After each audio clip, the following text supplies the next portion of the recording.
Day of Confinement is a game created by the evil gods of the universe to kill time. 20 years ago, this game known as Day of Confinement suddenly descended upon Earth, bringing huge disasters and opportunities to humanity. Humans on Earth are randomly selected and forced to participate in this game. This game is composed of dungeons with varying difficulties and rules. But what remains the same is that clearing a dungeon allows one to obtain powerful cards that can change their life. And the losers must pay the price with their own lives, remaining in the game forever. Everyone thinks they can defeat the boss, obtain S-rank cards, and become the final winner. But in the end, there was only one who survived the cruel game. He once believed that as long as he kept clearing stages, conquering dungeons, defeating bosses, and growing stronger, he could obtain everything he wanted. Only now did he finally understand that the ultimate ending of the game was to become a god. But this wasn't the ending he truly wanted. Therefore, he gave up on becoming one of the evil gods. A massive red creature appeared, its body a twisted mass of fleshy tendrils, with several glowing eerie eyes staring from the darkness. Then it suddenly spoke to Luo Shi, calling him Earth's only clearer and the strongest player of the confinement game. It tempted him, saying that if he becomes one of them, he can gain eternal life, an endless lifespan.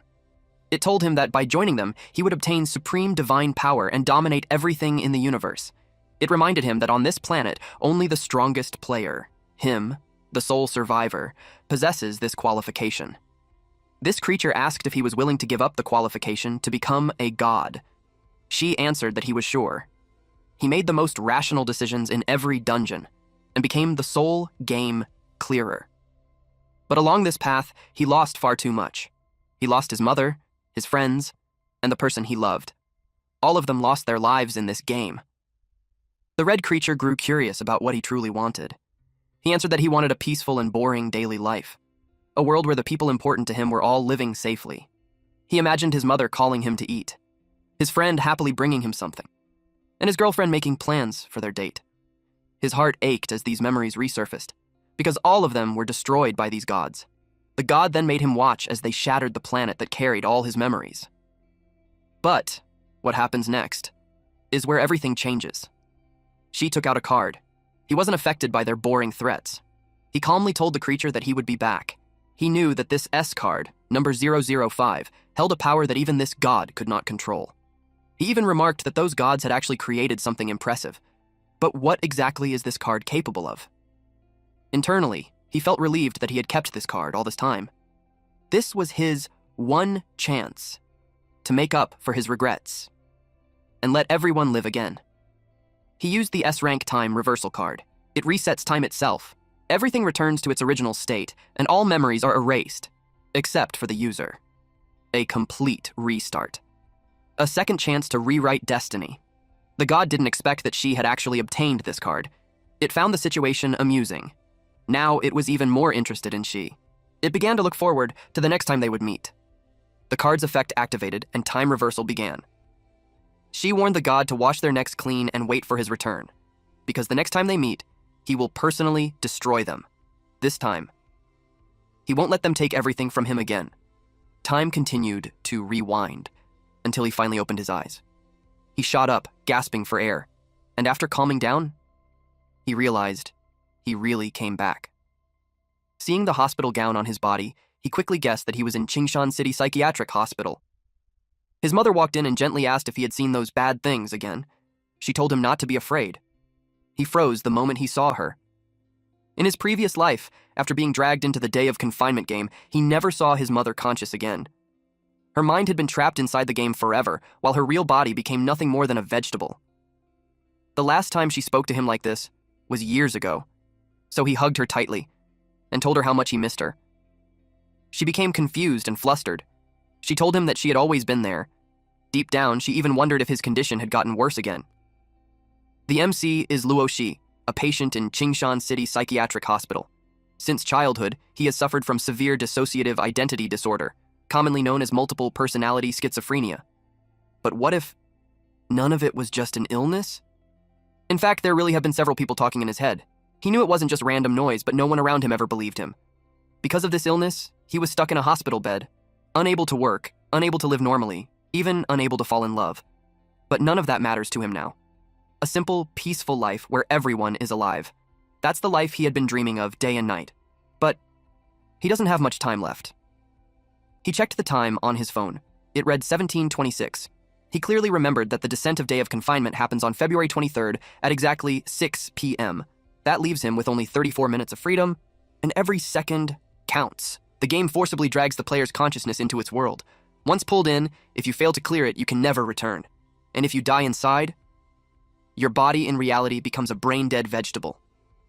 The very first time someone is pulled in, they are guaranteed to enter an E-rank starter dungeon. As for these starter dungeons, aside from a few tricky ones, most are actually easy, as long as you know the hidden rules. With his speed, he could finish writing everything in just 10 minutes. He needs to write it in a way his mother can understand. Only then can she remember the rules and increase her chances of surviving.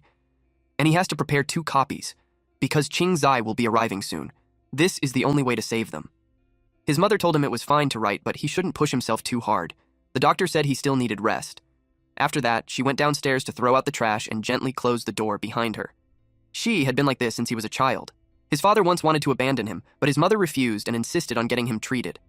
After draining all their savings, his father still chose to leave, abandoning both him and his mother. From then on, his mother raised him alone. Even after exhausting days at work, she still took the time to teach him how to read. Back then, he didn't understand how much she endured. Only after losing everything did he realize that he had already been given everything from the very start. The door suddenly opened. This time, it was his friend Ching. He brought a bag of Xi's favorite tangerines. Xi greeted him, saying it had been a long time. Ching looked confused. To him, it hadn't been long at all. He had just visited 3 days ago. This buzzcut guy was Xi's only friend. When they were young, they lived in the same community. Back then, people who heard about his illness warned their kids to stay away from him. Some even bullied him just to prove how brave they were. He never understood why. That was how he met Ching. When he was being bullied, Ching stepped in and protected him. Then he simply declared that Xi was his friend. From that moment on, everything changed.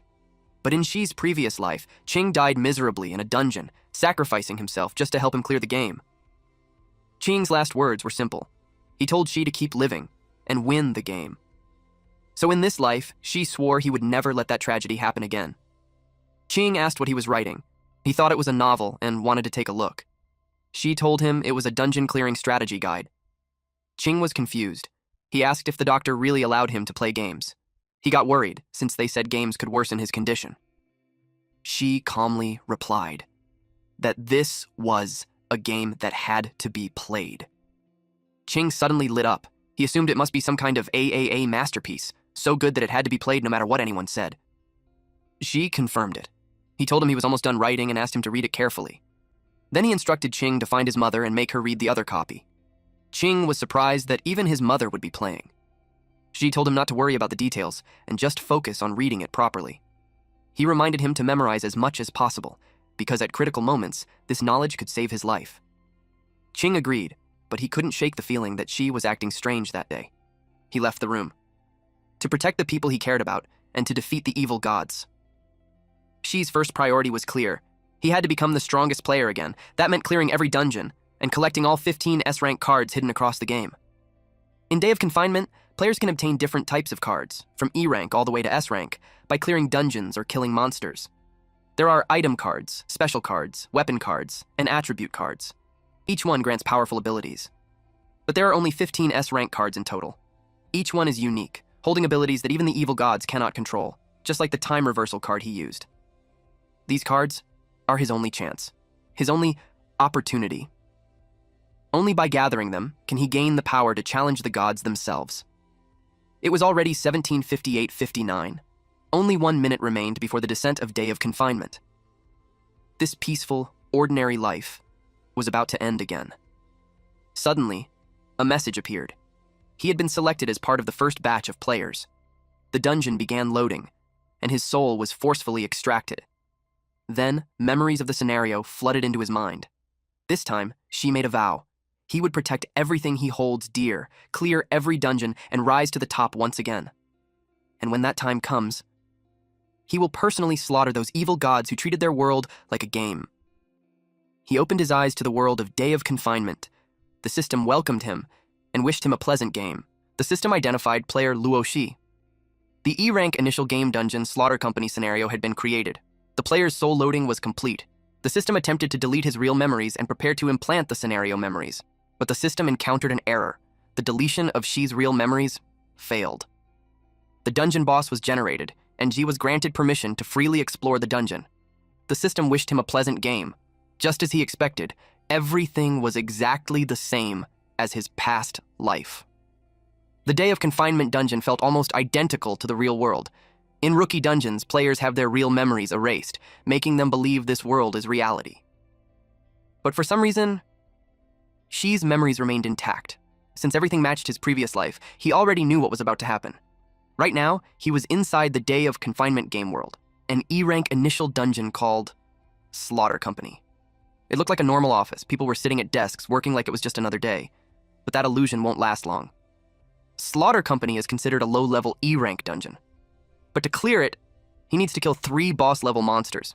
Each boss has different abilities, and the difficulty rises with each one. For beginners, this dungeon is actually deadly. He opened his character attribute panel. It displayed his name, Luo Shi, level 0, race, human. All other details, basic attributes, skills, and items were locked. Even the global player kill contribution ranking was inaccessible. The only thing unusual was an unidentifiable blessing. He quickly realized his current state. Right now, he was just a complete rookie. With his current strength, defeating all 3 bosses was impossible. First, he needed to activate his attributes. He wondered about the blessing. There was a high chance it was connected to his retained memories from his past life, but there was no time to dwell on that. His priority was clear: gain enough power to defeat the first boss. He started thinking of the fastest way to break this deadlock. Then something clicked. Inside this dungeon, there is a hidden side mission. If he can obtain attribute cards from it and plan carefully, clearing the dungeon becomes much easier. The dungeon officially starts at 11 p.m. He only had 10 minutes left, just enough time to flip the entire game in his favor. There was one more issue keeping him there. It was the voice he heard during his rebirth. That same voice had echoed in his head since he was young, like an auditory hallucination. But this time, he could understand it much more clearly. This time, the voice was talking about saving Earth and defeating the evil gods. It told him that to win, he had to join forces with them. Only then would they stand a chance. It even suggested that if they could retain memories after the next reset, then next time, they could eliminate the gods together. The voice believed that she, who had returned to the past, could influence them, even if they had no memories right now. But who are they? He tried to figure out what it meant.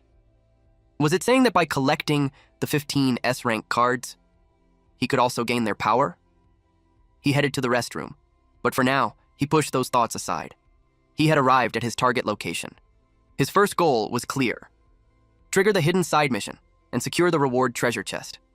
The system notified him that he had reached a special coordinate location, and the hidden side mission was activated. The mission was called The Secret Hidden in the Men's Toilet Stall. Now that the prompt had appeared, it was time to complete the objective. A creature suddenly appeared. It had glowing red eyes, short horns, and a round beast-like face. But instead of being terrifying, it looked more confused and annoyed. The toilet stall creaked open, identifying the creature as the urban legend ghost, Coward. This small but ferocious creature stood guard over a treasure chest. She glared at it and coldly told it to get lost, unless it wanted its head twisted off. The creature froze. Then it panicked and ran away. Just like that, he defeated the urban legend ghost, Coward, and claimed ownership of the treasure chest. Despite its role as a guardian, it was actually extremely weak. As long as someone intimidated it, it would flee without a fight. The treasure chest could contain either a reward or something far worse. Unfortunately, it required a key to open, but she didn't hesitate. He simply stomped on it. Now, the mysterious treasure chest was damaged. Many people get misled by the need for a key and miss this reward entirely. But as long as you let go of fear and overthinking, this mission is actually easy, even for beginners. Inside, he found exactly what he was looking for. The treasure chest contained 3 items: an E-rank stamina card, an E-rank agility card, and an E-rank strength card. Now he had the 3 basic attribute cards. With these, he could finally activate his player attributes. He used all 3 cards. His stamina, agility, and strength immediately increased. Agility increased to level 1, with a cap of level 5. The same applied to stamina and strength. The boost wasn't overwhelming, but it was clear and real. And, for the current Shi, it was already enough to face the 3 bosses. When he opened the system panel again, his basic attributes were finally visible. Once a player uses attribute cards and activates their panel, they officially become a player. Even at level 1, they are already beyond what normal humans can handle. Out of nowhere, he threw a punch at the wall. A dent formed instantly. With these stats and his past life combat experience, clearing this dungeon was now relatively easy. But he knew. This was nowhere near enough. If he wanted to defeat those gods and protect everything this time, he had to use every advantage he could get, including the power behind that mysterious voice in his head. So he decided to investigate the unidentifiable blessing first. He called out, asking if the one who gave him the blessing was the same entity behind the voices. He demanded an answer. Even though he knew, there was almost no chance they would respond. Suddenly, a voice answered. It told him that it depends on him. A massive shadow appeared. His guard instantly went up. He scanned his surroundings, and then he saw them. Silhouettes, surrounding him from all sides. They told him they had been watching him all along. He asked who they were and why they helped him. They didn't give a direct answer. Instead, they told him if he wants their help, he has to prove his value first. They told him to go fight. Time was almost up. She didn't hesitate. If gaining their power meant a better chance at defeating the gods, then he would prove himself. The system announced that the countdown was about to end. The boss had been generated and conquest mode was activated. All players were welcomed to the Day of Confinement world. The current dungeon was an E-rank challenge. The boss was descending and players were advised to prepare. But there was a catch. Once the countdown ends, any player who leaves their workstation will be judged as having failed the conquest. The countdown had already started. There's only 48 seconds left on the timer. Less than a minute remained. But with his agility boost, Ji knew he could make it. He sprinted at full speed. As long as he reached the gate in time, he would survive. Miss it, and it's instant death. The timer dropped to 18 seconds. Some thugs started complaining about the countdown. The one with the mohawk refused to play along. The bald, chubby thug beside him even threatened to smash everything if they weren't released. She ran straight past them, just as expected. No matter when, there are always idiots who fail to understand the situation. The timer hit 0. She made it inside safely. Meanwhile, the ones who stepped outside, their heads exploded. Blood splattered across the floor and windows. Everyone froze in shock. Fear spread instantly as they realized, this game is real. In this place, if you don't follow the rules, you die.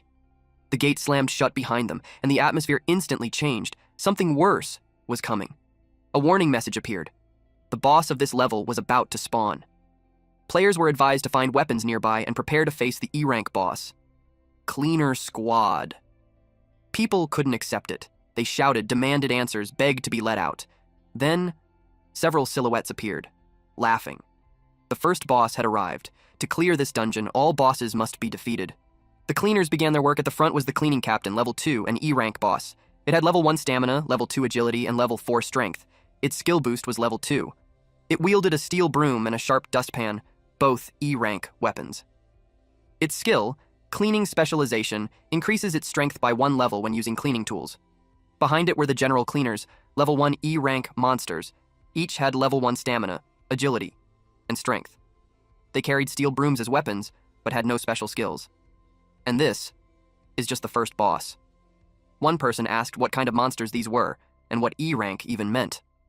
A muscular man stepped forward and told everyone not to be afraid. He confidently said he would take them down with his bare hands. His tone was full of arrogance. She immediately warned him not to go. He told him these things cannot be judged by common sense, and advised him not to act recklessly. Even if those monsters were only level 1, as long as their attributes were above 0, they were already beyond what a normal human could handle. Thinking he could defeat a boss with brute force alone was pure fantasy. The man snapped back at him, telling him to shut up, especially since she was the last one who barely made it inside earlier. He believed she only survived because of luck, and that he had no right to give advice. This muscular guy had played plenty of games before. He noticed that the leaderboard was based on global kill contribution points, not just kills, and it was still locked. In his mind, as long as he landed the first hit, he could secure a high rank. He also believed that a game this dangerous must come with huge rewards. He was already imagining becoming a billionaire after returning to reality.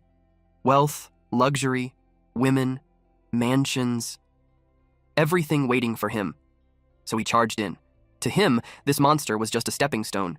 But in the next instant, the cleaning captain swung, and his head was cut clean off. It rolled across the floor. Everyone froze in horror. Then chaos broke out. The cleaning squad began their work. People ran in panic, screaming, trying to escape. But there was nowhere to run. They begged to be released, but it was already too late. Most of them had already been hit. She moved. He stepped in and punched a general cleaner, declaring that its opponent was now him. Had increases strength by 1 if it's level 5 or below. The cleaner was sent flying and slammed into the wall.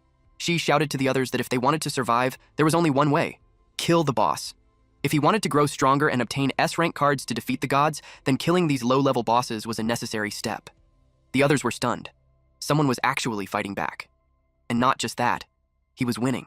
They couldn't believe it. The muscular guy had been killed instantly, yet this person was standing his ground. But then, the monster was still moving, even after that hit.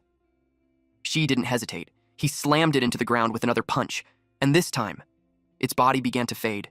It was dead. The system only gives a reward notification once a monster is truly dead. If there's no notification, it means the job isn't finished, so it's always safer to finish it off completely. From this kill, she obtained a steel broom, an E-rank weapon that increases strength by +1. The system also displayed that he killed a level 1 cleaning worker and received a strength card, an E-rank card that increases strength by 1 if it's level 5 or below. The people were stunned. He had just killed the monster like it was nothing. They started questioning who he was, and how he could be even stronger than the muscular guy. Low-level monsters can drop 1 to 3 cards: strength, agility, or stamina. Right now, she desperately needed stats, so any card he got was valuable. He used the card, raising his strength to level 2. Another general cleaner approached him. It was an E-rank monster with level 1 strength. In the world of Day of Confinement, once a player's stats are activated, even a 1-level difference creates a huge gap. She now had level 2 strength, plus an additional +1 from his weapon. The monster attacked, but it stood no chance. She swung his steel broom and killed it instantly. This time, he received another strength card, an E-rank card that increases strength by 1 if it's level 5 or below. With that, his strength reached level 3. Suddenly, he sensed danger. Another general cleaner rushed at him. She reacted instantly and cut its head off. An attack like that was far too slow. After killing it, he obtained an agility card, an E-rank card that increases agility by 1 if it's level 5 or below. Agility was crucial for survival. This was exactly what he needed. At that moment, the cleaning captain and the remaining cleaner locked onto him, calling him hateful trash. The game has an aggro system. The more monsters a player kills, the more likely they are to be targeted. The stronger you perform, the more dangerous it becomes. The cleaning captain's skill, Cleaning Mastery, gives it an additional 2 levels of strength. Charging in head-on against multiple enemies right now would be reckless. He needed to weaken them first, take them down one by one. They faced off. Then she moved. He started running while shouting to the others. If they didn't want to die, they should throw objects at the monsters to slow them down. That would create openings for him to finish them off. Since he was holding all the aggro, the others were relatively safe. All they had to do was support him from a distance. At the same time, he was testing them. If any of them showed potential, he could bring them along for future dungeons. The more people who understand how to clear stages, the more lives can be saved. But the others hesitated. If they acted, they might draw the monster's attention, and once targeted, they would die. So they stood there, unsure, watching Shi fight alone, believing he might be able to handle everything by himself. Shi noticed that everyone was frozen in fear. Not a single one of them dared to move. He quickly realized, if he waited for them, nothing would happen. He would have to create his own opening. The cleaning captain suddenly lunged at him, but right before it reached him, a keyboard slammed into its face. She paused for a split second. Someone actually acted. It was a nerdy-looking guy. The others immediately got angry at him for interfering, but he snapped back, saying that she was fighting for all of them.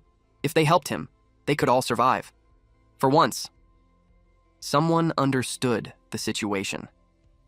One man grabbed him by the collar and argued back, saying there was no way people like them could fight those monsters. At that moment, the cleaning captain spoke. It declared that trash should be cleaned. Now that they had its attention, they ran. The nerdy guy shouted to Shi that he had already drawn the aggro, so he should take the chance. Shi didn't hesitate. He dashed forward and cut down 2 general cleaners in one motion. With his current stats, the difference was overwhelming. The cleaning workers couldn't even resist. They were one-shotted. Now, only the boss remained. From the defeated cleaners, he obtained 2 cards, an E-rank agility card and an E-rank strength card. The cleaning captain raised its weapon, about to strike the nerdy guy. It repeated that trash must be cleaned. The man screamed for help.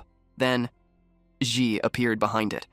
He calmly said that the real trash was standing right here. And in the next instant, he cut off its head. The system immediately announced his victory over the stage boss. Then the player contribution rankings appeared. Ji stood at rank 1, with 700 points. Ji felt a surge of anticipation. The player who ranks first receives S-rank card number 0001. In his previous life, he never obtained this card, and every S-rank card holds terrifying power. So, this time, he wanted to see just how strong number 0001 really is. Looking at the rankings, it was clear that most players hadn't unlocked any skills yet, but Shi knew staying at first place wouldn't be easy. After all, this ranking includes every player across the world who was pulled into the initial stage.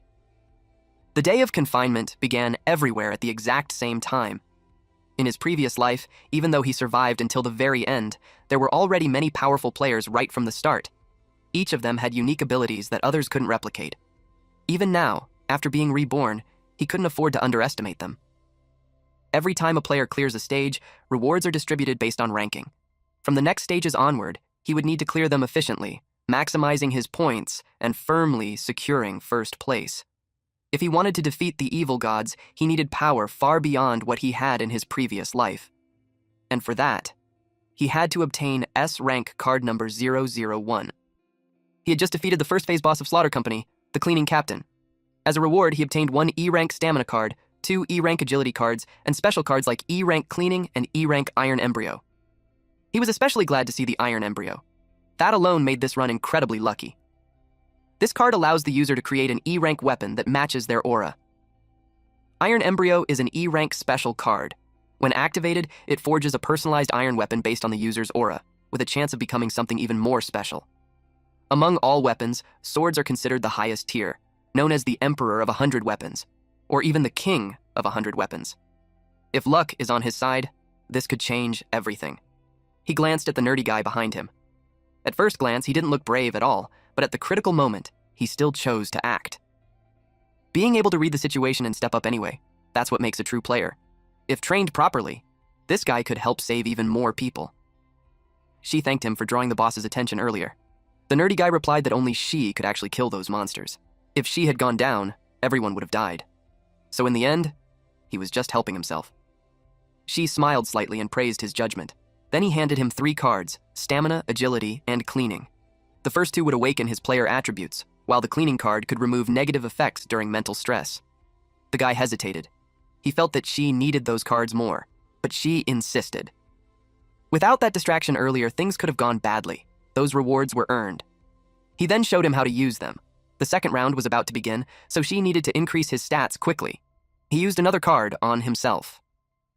The system updated immediately. His strength and agility rose to level 4, while his stamina remained at level 1. Watching this, the nerdy guy finally understood how it worked. For the first time, he felt the effect of raising his stats. His body suddenly felt lighter, faster. Then he checked his own status panel. His name was Shu Wen, level 0, with 70 out of 100 experience. His stamina and agility were both at level 1. His skills and items were still locked, and he hadn't obtained any equipment yet. He was surprised to see that he had gained experience, even though he hadn't killed a single monster. She explained that it was because he had attacked the boss. When she finished it off, Wen still received shared experience. On top of that, leveling up gives a small boost to all stats, though not as much as attribute cards. Wen then asked what level she was now. She replied that he was level 4. Hearing that, Wen couldn't hide his excitement. That level was already considered very high. She's current stats were level 4 with 20 out of 500 experience. His strength and agility were both level 4, while his stamina remained at level 1. His skills and items were still locked, and he hadn't obtained any item cards. Back in his previous life, he had never received a random card like this. So now, he was curious what kind of weapon his aura would create. The orb in his hand began to shift. Slowly, it took form. A blue vein sword appeared, a sword-type weapon. Growth type, final grade, unknown, current grade, E. Its exclusive skill was Sky-Rending Slash. Each attack builds blood energy inside the blade. Once all nodes turn completely red, it can unleash a powerful sword wave. Its special trait, every 10 levels, it grants a random new skill. The weapon is permanently bound to the wielder through a soul brand, meaning it cannot be lost, stolen, traded, or dropped even after death. She was satisfied. A growth-type sword was already a great pull, and the fact that it came with a skill made it extremely rare. Even if it was only E rank now, once fully charged, it could rival C rank combat power. Wen stared at him in disbelief. Calling something like that not bad made him realize that she was on a completely different level. In his previous life, she wielded an S rank weapon, the Flame Dragon Shadow. Compared to that, this sword still had a long way to go, but since it could evolve, its future potential was limitless. The system announced that all players had cleared the first stage. Cleaning crew. Immediately after the second stage was revealed, staff cafeteria. All players were instructed to head to the second floor and enter the cafeteria. Anyone who failed to arrive before the countdown ended would be eliminated. The timer started at 5 minutes. Everything was exactly the same as his previous life. Back then, he was just a helpless beginner. Nothing like who he was now. She asked Wen if he wanted to come with him. Wen hesitated for a moment, asking if he really could. She needed people like him, those who could think. It would help him clear stages faster and support his plans later on. Wen had already proven he qualified. Wen agreed without hesitation. He said he was willing to follow him. She nodded and brought him along. Meanwhile, the others started speaking up. Some begged to join. Some rich individuals even offered money. Others said they would do anything, as long as she would take them with him. Then a group of bullies blocked his path. They argued that since she had the power to save people, he should take everyone along. They accused him of being selfish, even saying he treated their lives as worthless. Xi's expression turned cold. He told them that if they kept blocking his way, he wouldn't mind treating them like monsters too. The group immediately backed off. The others could only stare. The look in his eyes was enough to silence everyone. Wen quietly asked if he really wasn't going to bring them. Xi replied that by killing the boss, he had already saved them, but they lacked the courage to act. Bringing them along would only slow him down later. He wasn't here to save everyone. He wasn't that kind of hero. If anything, he was selfish.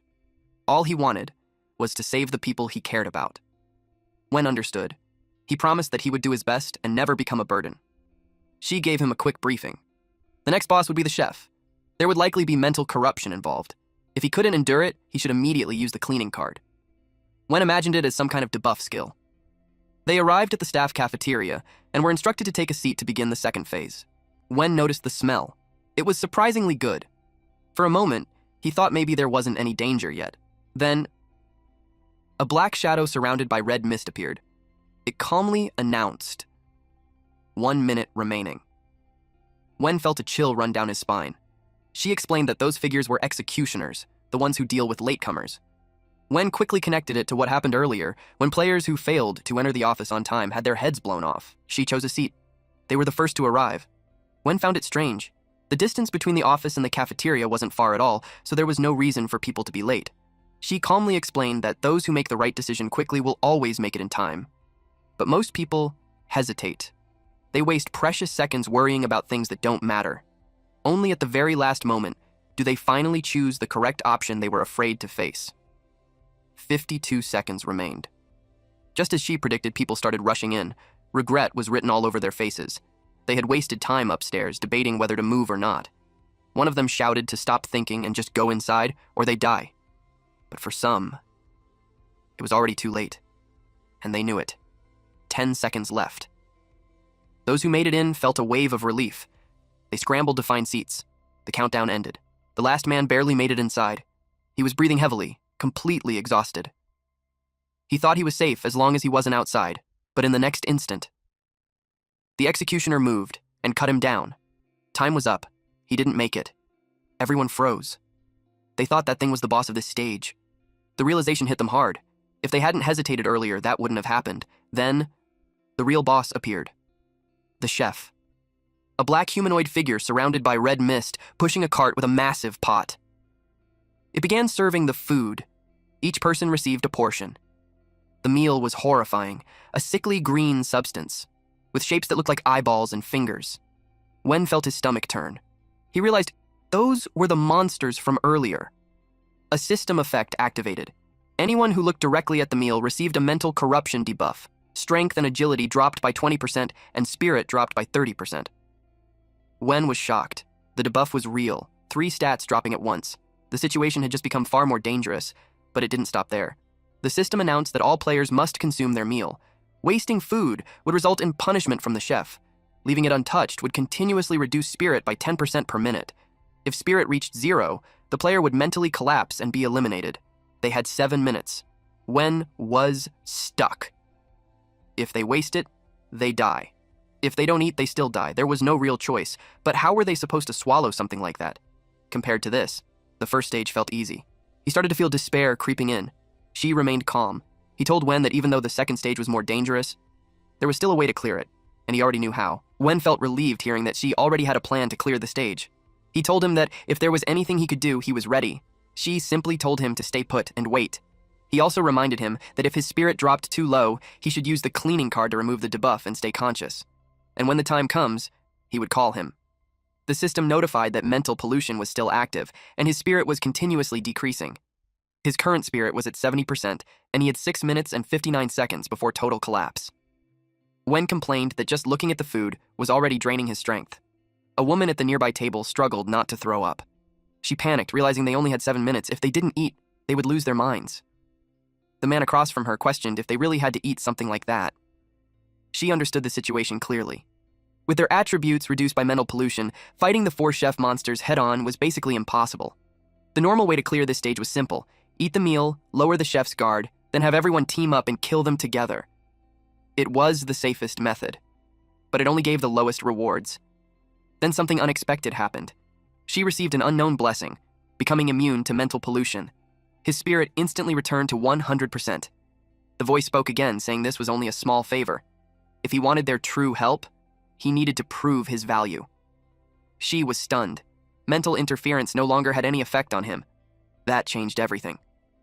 Now, he could use the high difficulty hidden rules from his previous life to clear the stage. If he succeeded, he wouldn't just survive. He would secure a high score, maintain first place, and obtain far greater rewards. One man suddenly snapped. He shouted that he would never eat that thing even if it killed him, and threw his plate away. Wen wondered if that man had already mentally collapsed. She confirmed it. A person's spirit is far more fragile than what the stats suggest. If their mental endurance is too weak, they cannot resist the effects of mental pollution. If no one clears the stage, everyone there will end up like that. The man in the background stomped on his plate, repeatedly saying that he wouldn't eat it.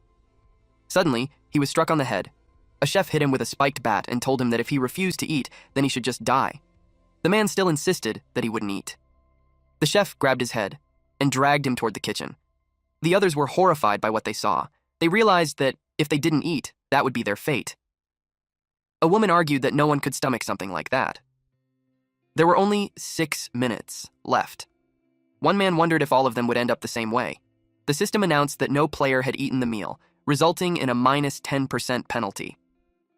The current remaining spirit of all players dropped to 60%, and they were urged to eat as soon as possible. The hidden high score clearing condition for this stage was to break the safe routine method. His plan was to activate high difficulty and clear it successfully. He stood up, ready to execute it. He threw the plate away and declared that he wouldn't eat it. To activate the first hidden rule, he needed to trigger high difficulty mode and draw the attention of a monster chef. The system warned him that he had attracted the attention of a chef. His risk of death had increased to 80%. The chef approached and ordered him to sit down.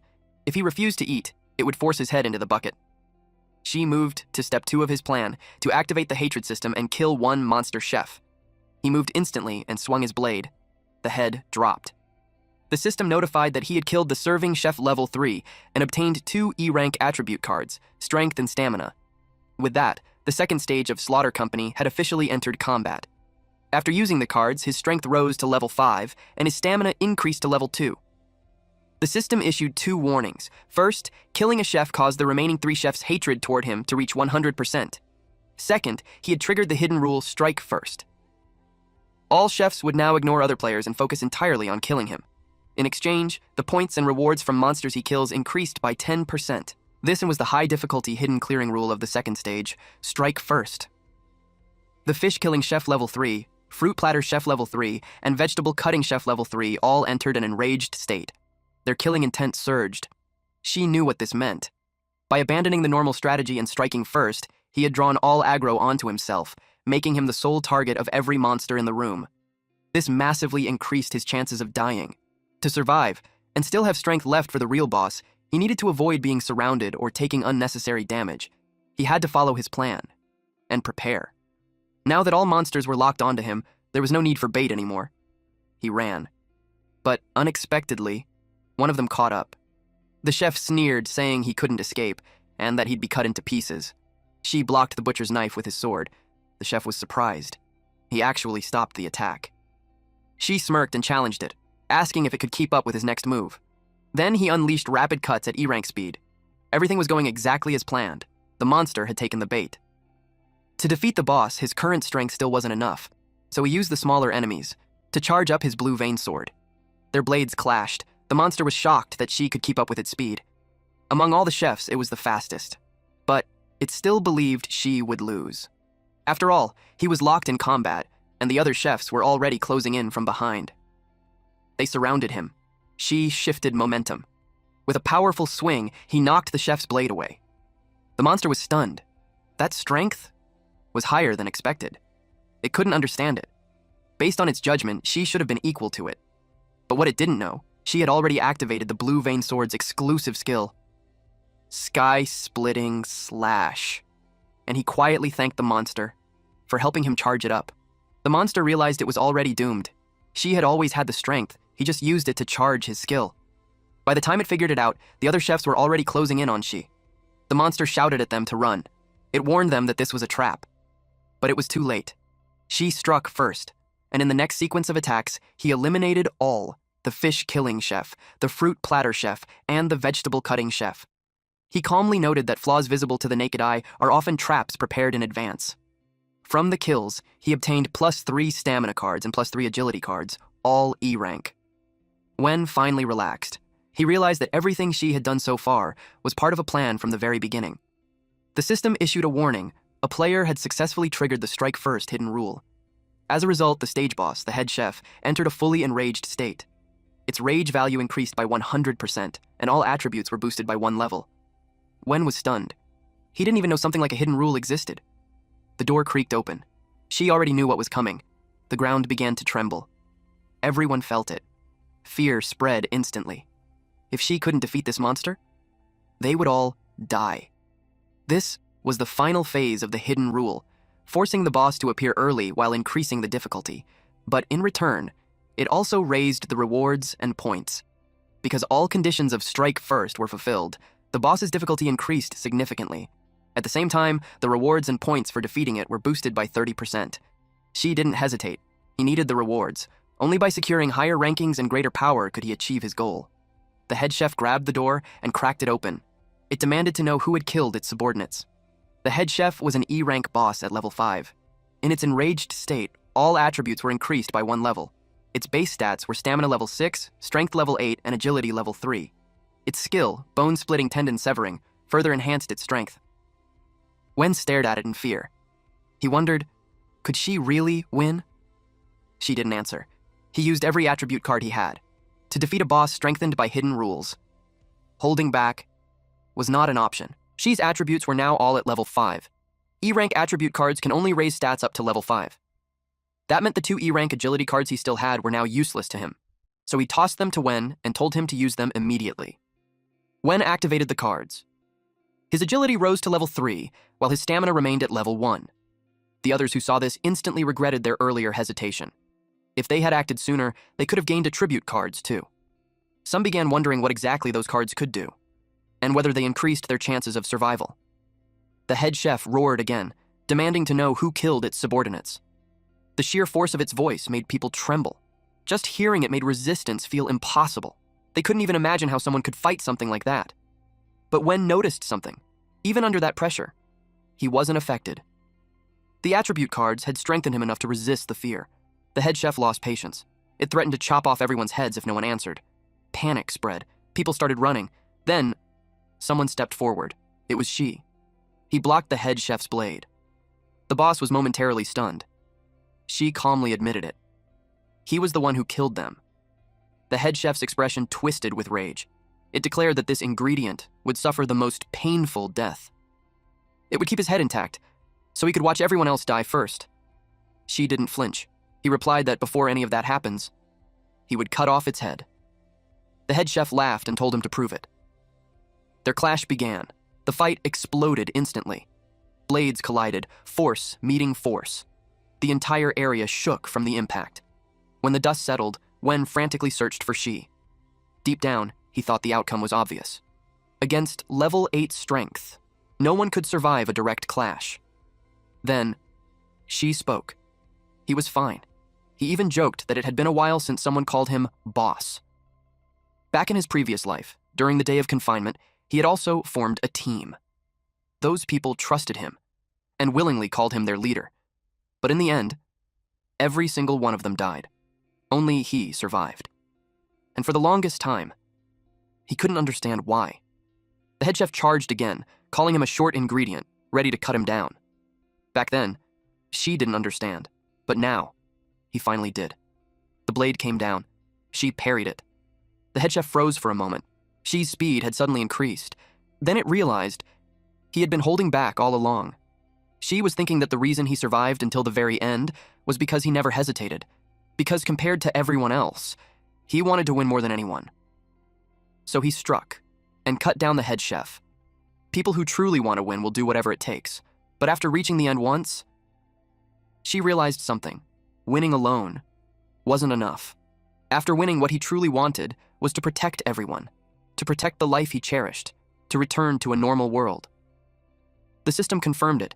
He had defeated the Stage 2 boss of Slaughter Company, the head chef. Rewards were now available. Since he activated the hidden rule, Strike First, all rewards were increased by 30%. He received E-rank Strength, Stamina, and Agility cards. These attribute cards could now raise stats up to level 10, increasing each by 1 level. He also obtained a special E-rank card, Memory, which could restore real memories. On top of that, he gained a special bonus reward, Head Chef Surprise Buff. Once activated, it randomly boosts one attribute by 3 levels for 10 minutes. If he hadn't triggered the hidden rule, he would have only received the memory card. The rest were bonus rewards. Even his contribution points had increased significantly. He checked the rankings. Shi remained in first place with 1,700 contribution points. Han Sun-hai followed in second with 300. Liu Yan was third with 260. Yunyan came fourth with 220, and beyond them, no one else came close. Just like in his previous life, they were all there. Even though their points were far behind his, these were not ordinary players. They were prodigies. In the future, they would become the backbone of humanity's resistance against day of confinement.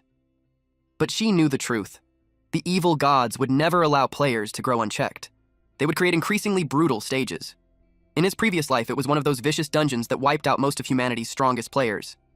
This time, when that stage appears, he will take that S-rank card meant to counter it. And he looked forward to meeting them again, because to him, they were his former rivals. The system announced that Stage 2, Staff Cafeteria, had been cleared. The final stage was revealed. Rush out of the company.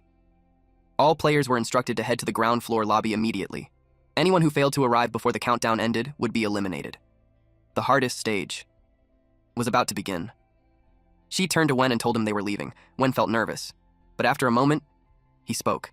He said he had something to give Shi, and slowly, he reached out his hand. She was confused why Wen was handing him tissues. Wen said it wasn't much. He just found them in the dining area earlier and thought Shi could at least wipe his face. He added that he felt useless. If he could just do a little more, maybe Shi wouldn't have to carry everything alone. Shi paused for a moment. Then he realized that most people in this world are still kind. He told Wen that he was already very useful. Wen was visibly moved. Meanwhile, soldier-like monsters began gathering, as if preparing for their arrival. The captain gave an order. He told everyone to eat them all. After the countdown ends, players who have not arrived at the lobby will be judged as failed. Countdown is at 4:36. Wen asked if he relied on agility to defeat the head chef. He wondered if having higher attribute levels meant a person could easily overpower monsters. She explained that it depends on the individual's base ability. Humans are different. Some are naturally athletic, while others are more intellectual. Wen felt discouraged. He realized that someone like him, even with agility level 5, might still struggle to dodge attacks. Then he looked at Shi with admiration. He assumed Shi must have had a background like special forces or something similar. They arrived at the location. Shi told Wen to stay there and wait for the other players. He instructed him to warn everyone not to think about running away. He then revealed the most important hidden rule of the next stage. If they try to run, they will automatically be judged as failed. Even if the main gate opens, escape is impossible. Wen became worried. He asked if Shi was really going alone to deal with the next wave of monsters. Those enemies sounded far too dangerous. Wen promised that he would pass on the hidden rule. Deep down, he was moved. Even someone like him was being trusted.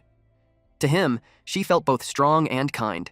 In reality, having teammates in the next stage would activate another hidden rule, making the conquest easier. There were other hidden conditions as well, but with his current level, clearing it alone was impossible. To be safe, he needed to find the player with the highest combat power in this dungeon. The third stage of Slaughter Company requires fighting 10 level 5 security guards, along with a level 7 security captain in the lobby. Their strength far exceeds the enemies from the second stage. From his past experience, teamwork was the only way to clear this stage. Fighting alone would only lead to being surrounded and killed. As he walked down the stairs, someone called out to him. Shi smiled. This was exactly the person he was looking for. In his previous life, this man was extremely famous. The 3-star stages of Slaughter Company are incredibly difficult. Back then, success was not just about understanding hidden rules. It was also because of this man, who carried the team as its core fighter. His name is Xu Zhengyang. In Shi's previous life, he stood out even more than Shi himself. Zhengyang confirmed that Shi was the one who told that four-eyed shorty to warn them not to run. He felt insulted by it. Shi calmly replied that it was just a reminder. Zhengyang admitted that Shi's performance in the first 2 stages was impressive. He didn't even get a chance to act. But now, he already understood how this game worked. He declared that he would defeat Shi fairly, and then take down the next stage boss himself. He charged forward. Shi didn't move. He simply said that Zhengyang was not his opponent. Then he raised his hand and slapped him out of the air. Zhengyang realized that this kind of strength was beyond normal human limits, so he assumed it was coming from the game. Shi confirmed it. He told him that the next stage would be extremely tricky, and if Zhengyang was willing to team up, he would give him 3 attribute cards. Zhengyang asked what made him so sure that he would agree. Ji answered that it was because of a card he was about to show him. He activated it on Zhengyang. It was the memory card. One of the biggest difficulties of Slaughter Company is that it erases real-world memories. Without memories, people lose their emotional anchors. Without those, there is no weakness to exploit, but more importantly, no way to unite. Shi realized long ago that the gods understood human nature far too well. Fortunately, the memory card restores those lost memories. In his past life, Shi had seen Zhengyang's weakness. That was why he was certain this would work. Zhengyang suddenly saw a memory. A child. Zhengyu. That single image was enough. He immediately knew that he had to survive. Someone was still waiting for him outside. He looked at Shi and asked if teaming up would really allow them to clear the stage. Shi answered, without hesitation. It was possible. Then he handed him more attribute cards. Zhengyang accepted them. He said he would remember this favor. His strength, stamina, and agility all rose to level 1. Shi quickly explained the plan. He needed Zhengyang to hold back part of the enemies while he dealt with the rest. Zhengyang agreed. Shi then used his E+ rank strength cards, along with the head chef's surprise buff. His strength rose to level 7. Even at level 7, it still wasn't enough to comfortably face the next boss. To be safe, he would need at least level 9 strength. Everything now depended on the buff. The head chef's surprise buff activated. His strength increased by another 3 levels. Duration, 10 minutes. Shi knew the stage would be manageable now. There was still one more hidden rule that could push his strength even higher. The head chef's reward turned out to be extremely valuable. They arrived at the monster's territory. The security monsters were surprised. Only 2 people had shown up. They assumed the others were hiding. One of them mocked how thin they looked, saying there was barely any meat on them. Another laughed, wondering how many hits from their batons they could survive. Zhengyang felt the pressure immediately. It was his first time facing monsters directly like this. The killing intent in the air was overwhelming. For a moment, he doubted whether the 2 of them could really win. She stepped forward and declared that the 2 of them were enough to kill every single one of them. Zhengyang looked at him. There was no fear in Shi's eyes. So, he steadied himself and chose to stand firm. The system announced that they had arrived at the ground floor lobby ahead of time and had initiated combat against the security team. The hidden rule, Reward of Courage, was activated. Both Shi and Jungyang received an additional +1 strength boost. For a brief moment, Shi's strength reached level 11. The head chef's surprise buff had taken effect, boosting his strength by 3 levels. His stamina and agility remained at level 5. Meanwhile, Jungyang's strength was at level 2, with stamina and agility both at level 1. Now that his power had risen to that level, Shi stepped forward and declared himself the boss of this stage. Shi charged ahead, and Jungyang told him to stop. Jungyang thought it was too rash. When he fought in underground boxing matches, he often faced opponents whose backgrounds he couldn't read clearly, and he believed that the best strategy in a situation like this was to observe the opponent's movements carefully, and then deliver a fatal blow. The monsters were determined to eat Shi. Jungyang thought that rushing in like that without understanding the situation would cause him to suffer a big loss. The monsters looked down on them because they seemed weak. One monster decided to strike first, but Shi struck back. Jungyang realized that with this kind of speed and power, there was no need for a second strike. The monsters sensed that something was off about him, so they attacked together. The system notified the players to enter the ground floor lobby immediately to participate in the final stage. After the countdown ended, players who had not arrived would be judged as failed. There were 56 seconds left. She knew that even before the countdown ended, anyone who reached the ground floor lobby would be attacked. This was another hidden, malicious rule. 49 seconds left. She tried to kill as many monsters as possible to create a relatively safe environment for Wen and the others. At this point, Wen led everyone forward in an orderly way. She was glad to see how well Wen understood the situation. He had already grasped Shi's true intention. When Shi had deliberately stopped midway, Wen knew there was a reason. He understood that his role was to delay time and lead everyone in at the final moment. 12 seconds left. Meanwhile, Jungyang decided to step in and help Shi since the monsters seemed weak. As if sensing his intent, Shi told him not to attack, since his role was to protect the others. One monster realized Shi was too strong, so it ordered the others to attack weaker targets to recover. This became Jungyang's chance to act. The monster went after Wen first, but Jungyang grabbed its head, and then he punched it. He wouldn't let it eat their people. He knew that Shi didn't like everyone, but since he wanted to save them, he knew he had his reasons. He realized that the monster was resisting strongly. He couldn't deal any damage at all. That made him wonder how Shi was doing it so easily. Wen told everyone not to move and not to attract the monster's attention. He trusted that the boss and the others would get them out.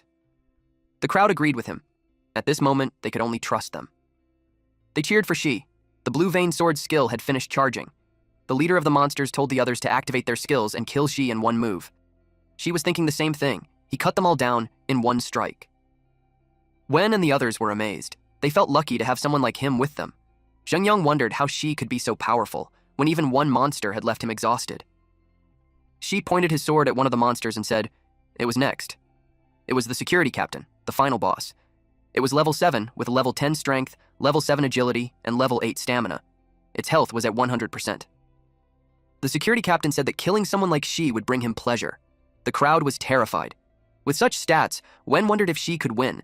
In Shi's past life, defeating the security captain took many lives and a long time. He kept attacking, and this time, he alone was enough. Before the security captain could even strike, Shi had already slashed it multiple times. Its body was cut into pieces. At this point, Shi was level 8 with 200 out of 1000 experience. His strength rose to level 14, while his stamina and agility were at level 8. His learned skills were still locked. He held the blue vein sword and the head chef's surprise buff. He also gained a reward of courage that increased his strength by 1 level, along with an unidentifiable blessing. Every monster he defeated gave him E+ rank attribute cards. Combined with the 2 buffs, his strength reached level 14, greatly increasing his combat power. Now, he enjoyed the benefit of taking all the experience and attribute cards alone. When he cleared this in his past life, he was only level 2. Wen realized that his boss was unbelievably strong, almost not human. The others began thinking about sticking close to someone like him. He watched Jungyang fight and expected the last monster to be defeated soon. Jungyang declared that his next punch would decide the winner. The monster said it would send him to his death.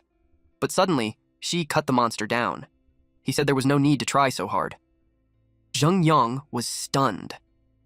He realized how powerless he was. The monster he struggled against was easily defeated by Shi. the system announced that everyone had successfully cleared the E-rank rookie dungeon Slaughter Company. The contribution leaderboard showed Shi at 99.9%, Zhengyang at 0.075%, Wen at 0.025%, and the rest at 0%. Shi looked forward to what extra rewards he would receive for having 99.9% contribution. E-rank dungeon Slaughter Company clearance reward settlement was in progress. The survival clearance reward was an E-rank all-attribute activation card given to all surviving players. Everything obtained in the dungeon could be brought into the real world. The other players were glad they received rewards too. It was valuable, since surviving was not easy. Just like before, as long as one survived, they could obtain basic rewards. This kind of reward increased the chance of surviving the next dungeon. Shi knew that gaining powerful attributes could also lead people to commit evil acts in reality. In this life, he planned to establish the player management laws as soon as possible to control these sudden powers. To achieve this, he needed the support of those powerful figures in the real world. His ranking on the leaderboard would attract them to approach him. The World Player Contribution Leaderboard was released. Shi ranked first with 3,000 contribution points. Second place was Han Shunhai with 510. Third was Liu Yan with 490. And fourth was Yun Yan with 480. Since he led by a huge margin, he was confident that anyone could see he dominated this dangerous game. The cleared players received E-rank all-attribute activation cards. Their attributes increased to level 1 in strength, agility, stamina, and mana. Everyone felt energized as if their bodies became lighter. Wen was happy to receive one. His attributes were now strength level 1, agility level 4, stamina level 2, and mana level 1. Zhengyang realized that higher attributes made him much stronger. Meanwhile, Shi was level 8. His strength was level 15, agility level 9, stamina level 9, and mana level 1. He also had the head chef's surprise buff with strength level 3 and the reward of courage with strength level 1. The stage contribution rewards varied depending on contribution. Wen expected that he wouldn't receive much since his contribution was low. Zhengyang regretted not acting earlier to gain more contribution. Even Shi didn't know what reward he would receive. In his past life, he had never achieved such a high contribution. Wen had 0.025% contribution and received an E-rank strength attribute card. He didn't expect he could still gain attributes. Zhengyang had 0.075% contribution and received an E-rank strength attribute card and an E-rank stamina attribute card. He realized how useful contribution was. They knew Shi's contribution was extremely high, so they were curious about what kind of reward he would receive. Shi found it interesting. It was his first time getting such a reward. With 99.9% contribution, he received an E+ rank max all attribute card, which could directly raise all attributes to level 10. He also received a special player class change card, which allowed a random class change with a chance of obtaining an S-rank top-tier class. Lastly, he obtained a special permanent card called Team Formation, which allowed him to summon 2 players into any dungeon he entered. This meant that Shi could grow stronger while also building his own faction. His luck wasn't bad at all. Suddenly, the ground began to shake. Everyone became alarmed. They saw the dungeon scene start to disappear. They felt hopeful that it meant they could return to reality. Shi told them that they could now return and catch a short break. He explained that from the moment they entered the game, the world had already changed. Something was trying to destroy their world, and it created this slaughter game. The crowd couldn't believe that such a game existed. Shi told them to use their full strength in the next dungeon. He urged them to clear the dungeon, kill the boss, and gain power. He encouraged them to gain enough strength to defeat those enemies and protect their world. Zhengyang said it was a bold statement. Then, they all disappeared. Shi ranked first on the World Player Contribution Leaderboard and obtained an S-rank special card reward. The S-rank special card held power beyond gods, so he had to use it carefully. A shadow of a man appeared. He had wings and an eye at the center of his chest. He observed Shi, and if Shi continued to perform well, he would grant him divine power. Shi woke up on a hospital bed. He felt relieved. He hoped someone had listened to what he said, because saving the world would require more people. The nurse saw him and was shocked that he was awake. She quickly called the doctor. The doctor examined him and confirmed that his mind was clear and all indicators were normal. There were no major issues. The doctor told him that he had been in a coma for 3 days. Hundreds of thousands of people had fallen into a coma at the same time, but Shi was the first to wake up. He wondered how it could be such a coincidence that so many people around the world fell into a coma at once. He asked Shi if he knew anything, but instead of answering, Shi looked for his mother. They went to her hospital room. The doctor told him that she fell into a deep coma on the same day as him. Everything was normal, but she wouldn't wake up. From a medical point of view, his mother had already become a vegetable.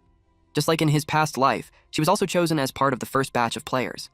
The selection process of the day of confinement didn't pull everyone into the game at once. Instead, people were taken in batches. Those who failed would permanently become vegetables. Reliving this life, the most important thing for him was to stop his mother from suffering like that and let her live a good life. At that moment, she had the S-rank special card number 001, Freedom. It had the ability to select a player so that the day of confinement would no longer choose that person. The user could also gain the ability to enter or exit game dungeons freely, and he planned to use that card to free his mother. Suddenly, the room became extremely bright. The doctor asked what was happening. He was shocked. He asked how it was possible. Xi's mother woke up. She looked confused about why she was there. Xi hugged her tightly. He promised her that nothing would ever happen to her again. The doctor thought it was a miracle. Meanwhile, people who learned that Xi ranked first on the world contribution leaderboard began trying to win him over. They believed that in the future, Xi might become the new ruler of the world. Back to our MC, Xi's mother told him that she had been in a very scary amusement park. There were all kinds of monsters and many people. The monsters were chasing them. He asked what happened next. It turned out that what she experienced was an amusement park-style initial game dungeon. She continued, saying that she saw a monster reaching out its claws toward her. Then her vision went black and she didn't know what happened after that. When she opened her eyes again, she saw him. She thought it was just a strange dream, but she knew it wasn't a dream at all. Suddenly, someone called out to Xi and shouted that he had transmigrated. He recognized the voice. It was Qing. Just like in his past life, Qing had cleared the game and woken up. Qing rushed into the room and said he had transmigrated into a game world, just like a manga protagonist. He was amazed. He went on to say that there were many people with him, and a strong man and woman led them to clear the dungeon. Xi's mother asked if he also had that strange dream. She noticed that Qing's childish behavior hadn't changed at all. Xi led him outside and told his mother to rest. They planned to talk outside. Qing asked if Xi didn't believe him. He insisted that everything he said was true. Xi asked if it was called Day of Confinement. Qing was shocked that he knew. Xi told him that those things could be brought into reality. He asked him to open the World Player Contribution Leaderboard. Qing was confused by what he meant. He opened it and was shocked. He didn't expect the person in first place. Xi told him that he saw it correctly. He was ranked first. Qing couldn't believe it. Xi told him that he would receive a notification after using a card. It was the player class change card. It activated. The classes in Day of Confinement were extremely powerful. Class change cards were rare, and classes needed to be leveled up. At the early stage, classes were usually weak, but their potential was limitless, and there were 3 that were considered the strongest. One was the Elementalist, which could evolve into the 4 symbols ultimate. It could control wind, fire, water, and lightning. Another was the Dragonblood Descendant, which could evolve into the Black Flame Dragon King of Demise. It could transform into a giant dragon and unleash destructive black flames. The last one was the Seeker of Wisdom, which could evolve into the Sage of Time Crossing. It could control time and interfere with the timeline. This was the most powerful class and had never appeared before. Xi had only seen a few mentions of it in system messages in his past life. The class draw was random, so he was curious about what he would get. Then the words, Apprentice of All Phenomena, appeared on the screen. It was a class he had never heard of. In the status panel, he now had the class Apprentice of All Phenomena, but its grade was still unknown. His class talent was Resonance of Tools. It allowed him to perceive the logic flowing within all things. He could go beyond muscle memory and form a deep connection with tools, whether weapons or simple objects, reaching a state where his mind and technique moved as one. This class could also evolve, but to his surprise, it had 5 stages, while most classes only had 3. The difficulty of evolving it was far beyond anything he had ever seen. He became curious about what kind of power it would have at its final stage. Even as the former strongest player, he felt excited. Qing's jaw dropped when he saw the announcement that Xi had become the world's first class holder. He was completely stunned. Xi asked what he was trying to say. Qing suddenly clung to his leg and begged him to carry him. At that moment, the nurse walked in and asked if she had come at a bad time. Xi asked if something was wrong. He remembered that in his past life, the nurse came to collect payment at this exact moment, and it caused him a lot of trouble. The nurse explained that the hospitalization fees his mother paid earlier in the year had already been used up. On top of that, his treatment fees had been overdue for more than a month.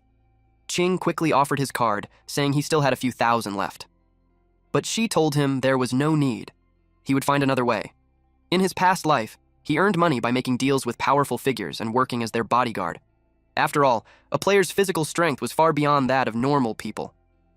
This time he planned to carry the burden himself, the one his mother used to bear. He refused to be anyone's burden again. Just then, the nurse received a call. She answered it, and her expression changed instantly. She was shocked by what she heard. She told Shi that he didn't need to worry anymore. Someone had already paid a huge amount for his medical fees, enough to cover hundreds of years in the hospital.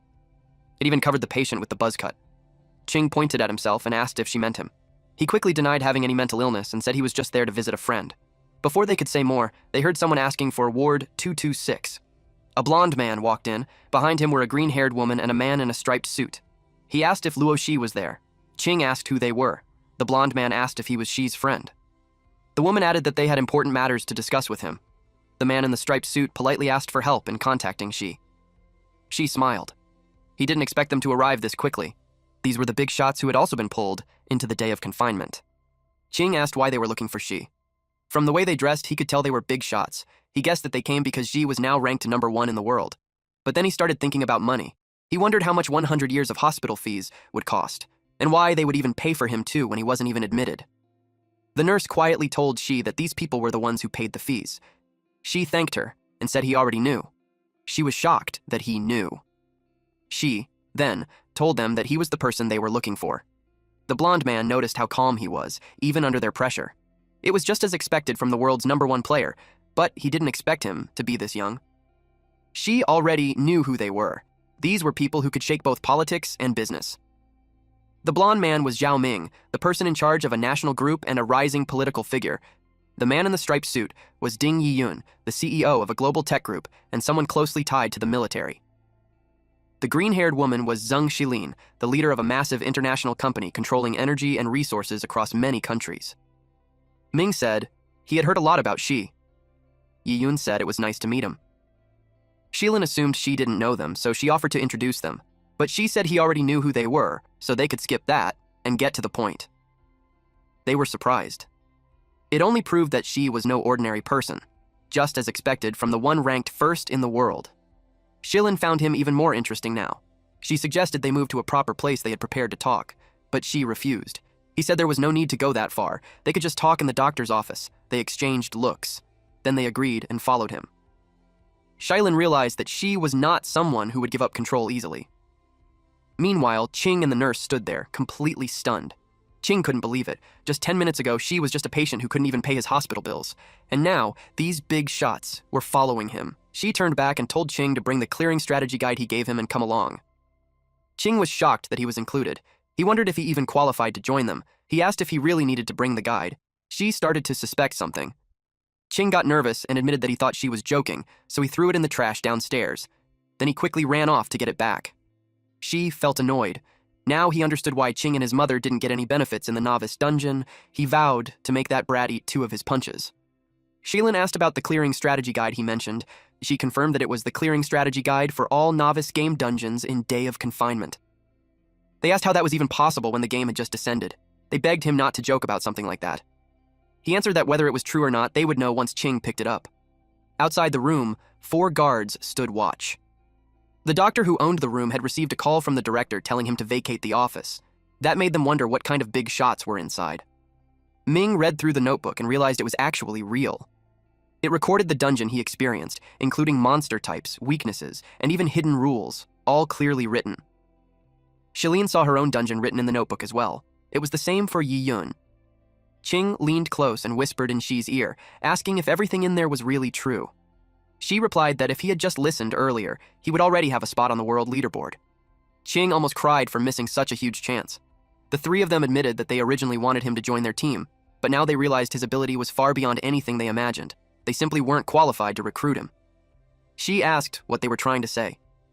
Xilin said he seemed like a prophet who could see everything. He agreed. It did feel that way. In his past life, survivors huddled together just to stay alive, writing detailed dungeon records on forums. To find ways to clear them, he forced himself to memorize every dungeon rule. He never expected those efforts from his past life would be useful again. Now, it became a powerful bargaining chip to fight back against those evil gods. Shi asked what they wanted from him. The big shots looked at each other and nodded. They bowed and politely asked him to become their consultant. They needed his help with the Day of Confinement game. Ming admitted that the feeling of being on the edge of death last time was terrifying, so if they had Shi's help, next time wouldn't be as bad. They knew they would be dragged into it again and they didn't want to die. Qing quietly watched Xi's reaction. They continued, saying that if he agreed, no matter what conditions he set, they would accept all of them. Xi confidently replied that becoming a consultant was not out of the question. It made him look really cool in Qing's eyes. Xi's family had been destitute for many years, so Qing knew their most urgent need was money. This way, his aunt wouldn't have to work so hard anymore, and he wouldn't have to work every day either. He even planned to spend more time with Xi. Xi told those big shots that if they wanted his help, they had to agree to 3 conditions. Qing was delighted when he heard that. He felt proud seeing one request turn into 3. At that moment, he knew who the real master was. The big shots replied that even if it were 30 or 300 conditions, they would agree to all of them. They told him to speak freely.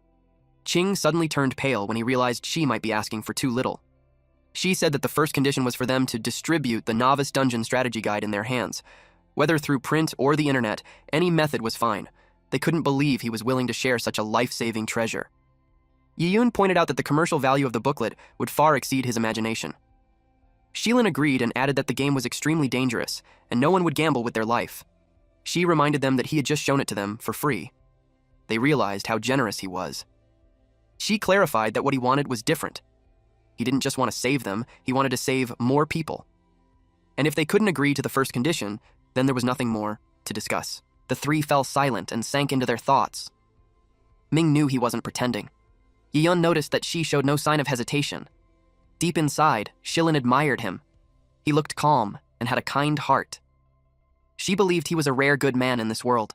They agreed to his first condition and promised to spread it across the world as fast as possible. Xi moved on to the second condition. He wanted them to establish the Player Administration Bureau and create player management laws.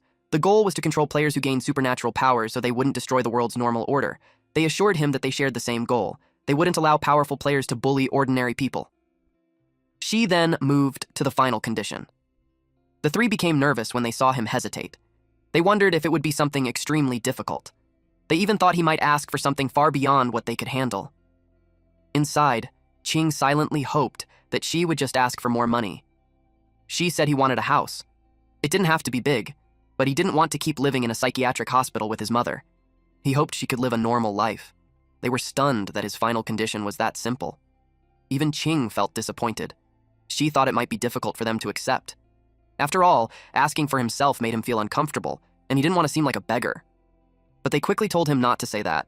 They eagerly agreed to the condition without any issue. In fact, they were excited to prepare a house for him. He was glad to hear that, but he told them not to get too excited. They calmed down. Deep inside, they all thought the same thing. This was the easiest of the 3 conditions, and it was also the best chance to build favor with him. The 3 of them silently started competing over who would provide it. Since all 3 conditions were now stated, Xi decided to leave first. He expected someone to arrive soon. He informed them that the countdown for the next opening of Day of Confinement was about to appear. Everyone was shocked. Right on cue, the system notification appeared. It showed the countdown for the next round of the game. Only players who survived the Novice Dungeon could see it. They had 72 hours left. Xi told them that after they completed his requirements, he would write the strategy for all the dungeons in the second round. He urged them to move quickly since they only had 3 days. They all answered yes and bowed to him. Suddenly, someone knocked on the door. A guard stepped in and said someone had arrived. Yiyun scolded the guard. He had already ordered them not to disturb them, even if officials came. The guard panicked and explained that it was Xi's girlfriend. Everyone froze. Qing got angry at Xi after hearing that he had been dating behind his back. Xi grabbed his face and told him to shut up before he caused any misunderstanding. He also clarified that he wasn't dating anyone. A pretty woman holding flowers walked into the room. The guard tried to stop her. Qing glared at her. The 3 big shots quietly observed. Shilin thought that she and the woman matched well, just by appearance. But she didn't look happy to see her. He remembered her standing with another man, telling him to get lost. She said someone like him, a mental patient, had no right to like her. Back in school, many people thought he liked her, but at that time he only saw her as a friend, and now she was also a player. The woman gave Xi the bouquet and apologized for what happened. The big shots noticed that Xi didn't seem to like her. They were about to step in when they sensed trouble. But Qing beat them to it. He blocked her from getting close to Xi and told her to stay away. He questioned her right to even speak after she publicly humiliated Xi before. She became flustered. She tried to explain that she was young and ignorant back then, and she knew she was wrong, but she already knew why she came. It was because she saw the leaderboard. After hearing that, Shillin's brows furrowed. She immediately understood her intention. The woman admitted it was true, but she added that even if she rejected him before, she believed he wouldn't just let her die. That only made Qing more angry. He said her so-called rejection was more like slander and told her to choose her words properly. She tapped Qing's shoulder and told him to lower his voice since they were in a hospital. He said they should leave. Before walking out, she told her that he only ever saw her as a friend and never liked her. The woman insisted he was just being stubborn. She said that if he helped her, she would become his girlfriend. She chased after him, shouting that she would never leave him. The guards stepped in and blocked her. She was stunned. She shouted at them to move and claimed she was his girlfriend. Ming said it clearly. She didn't want anything to do with her. Shilin added that she shouldn't flatter herself, since she had already said she was never his girlfriend. They ordered the guards to escort her out. The guards grabbed her as she screamed for them to let go. Meanwhile, Qing told Shi that he was amazing. They headed toward the ward, because she was expecting someone to already be there. He opened the door. A silver-haired woman turned toward him. Shi's mother said that Xiao Yirue had come to visit him again. The silver-haired woman Xiao Yirue said that Auntie told her he stepped out, so she helped with some chores while waiting. She smiled and said that it had been a long time since they last saw each other. That confused her, since she had just visited last week. But in his past life, he remembered it clearly. She was lying in a pool of blood, and her final words to him were to keep living. In this life, he vowed not to let any important person leave him again. He pulled her into a hug. It made her blush. Qing watched them and wondered if they were really just friends. He found it strange. That night, the hospital voluntarily moved him and his mother to a better ward. It just showed how much influence Ming and the others had. The countdown screen showed that there were 63 hours left. He expected the next dungeon to be the same as in his past life. After the class change, he obtained the skill Resonance of Tools. It gave him a different feeling toward everything he touched. For example, the bed. After activating the ability, he felt like he was analyzing the entire object, and his understanding of the hospital bed became very deep. He could even tell that the second screw on the left leg of the bed was about to come loose. Unfortunately, there were no weapons in the hospital. Otherwise, he could test how far this analysis could go. Suddenly, a voice spoke. It told him that he had the qualifications to participate in the god's trial. He recognized it. It was the same voice he had heard before, the one that had appeared in his mind many times since he was born. He asked who it was and what this qualification meant. The voice replied that he would know who it was one day. But for now, he could choose whether he wanted to undergo the god's trial. He realized that this voice held the power to help him defeat the evil gods. He knew this was his only chance. He accepted the trial with determination. The creature smiled, clearly pleased with his answer. The trial began. The creature told him that if he passed, he could return to their world. Otherwise, he would remain trapped in the trial space forever. Shai was being transported. He had never seen this kind of holy and mysterious power. He had to pass the trial to leave, so he was curious about what the reward would be. The place of trial was completed. Eventually, he landed on the ground. He looked around him. He was confused when he saw a palace. The creature who gave him the trial appeared. The creature was in a misty form, but its large frame and wings could be seen from its silhouette. It told Shi that the trial was simple. He had to kill his opponent within 10 minutes, and then he could leave. It reminded him that the wisdom to perceive everything was the only way to win. Now, the trial began. The eyeless Oathkeeper, the strongest swordsman who would never be injured, appeared. The 10-minute timer started. He carefully observed his opponent. From the front, he looked like a tall man wearing shiny silver armor with gold details and a large blue cape. He had long blonde hair and wore a blindfold. He calmly held a huge sword. But from the back, it looked disturbing. A skeleton was fused into his back, like a corpse attached to him. It was the strongest player against the strongest swordsman. He was given a weapon for the battle. It was like an answer to his concern about not having a way to test his resonance of tools. But the system notified him that since it wasn't a real tool, it couldn't resonate. Now he understood that resonance of tools only worked on real objects, and the sword was just an illusion. Since that was the case, he knew not to waste time. He planned to clear the trial in one go. He was curious about what the strongest swordsman could do. The swordsman charged at him. As he blocked the attack, he could tell that the man had strong power. The man pulled back his sword and shifted his position. She was surprised by how fast and strong his movements were, even while using a great sword. Then he saw the stance of a finishing move. A large arc of glowing energy followed the slash as the swordsman struck the ground, smashing the floor and sending debris everywhere. The attack was both fast and heavy. Shi jumped high to dodge it. While in the air, he noticed that even with such a powerful move, there was an opening that could decide the fight. Shi also saw that his opponent was an illusion, just like the sword, so cutting him wouldn't cause any hesitation. His strike almost cut the head off. He thought that kind of wound would be fatal, but it regenerated. Now he understood why he was called the strongest swordsman who would never be injured. This man could not be killed. Shi thought of another way to kill him instead of beheading. He wondered what he should do. He remembered the creature's words earlier, that the wisdom to perceive everything was the only way to win.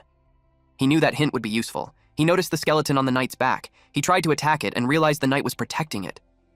Now he understood why this man was called the Eyeless Oathkeeper. His oath was to protect the person behind him. He now knew what to do to win. The creature watched and judged that Shi was not yet qualified to receive the god's blessing. No matter what swordsmanship was used, it was impossible to kill the Eyeless Oathkeeper. There were only 2 minutes and 19 seconds left. Shi struck the Eyeless Oathkeeper and removed his eye bandage. The god who was watching was surprised that, instead of beheading him, Shi told the Eyeless Oathkeeper to open his eyes and look at the person he was protecting, because it was already a skeleton. The Eyeless Oathkeeper looked behind him and was shocked. He fell into despair after seeing the skeleton. He started to vanish. 51 seconds remained on the timer. Shi said that the answer to the riddle was within the riddle itself. The Oathkeeper who could not be killed would only self-destruct once he saw his oath fail. He realized that the weapon given at the start was just meant to mislead him. He asked the one hidden in the mist if he was right. The god revealed himself and said he was correct.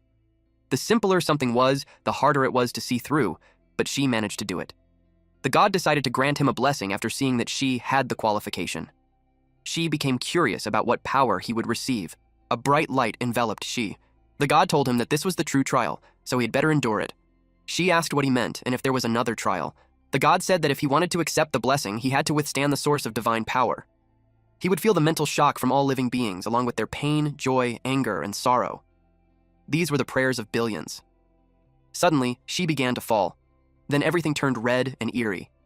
He heard terrifying screams echoing around him. Mask-like faces appeared in the darkness, staring at him from every direction. Then he began to see the life experiences of different people.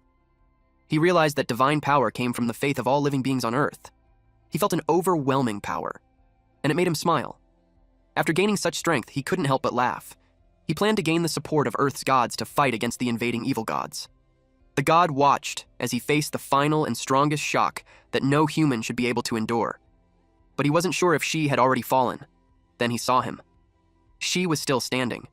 The god found it interesting, just as expected from the one they had chosen. Shi had received the god's blessing, and he should remember the god's name.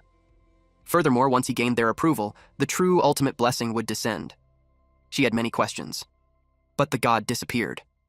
Shi panicked because he hadn't heard the name yet. He suddenly woke up from his hospital bed. He wondered what kind of blessing he had received. Then the system screen appeared. It informed him that he had gained a special blessing called Mental Guardian, which would permanently protect him from all mental type abilities. The one who granted it was the Seraph Gabriel. Now he finally knew the name, and he suspected this was the unidentified blessing he saw before. Being immune to mental type abilities was extremely useful, but now he was even more interested in the other gods Gabriel mentioned, and the ultimate blessing they spoke of. He didn't expect that the mental illness that troubled him before was actually a group of gods on Earth.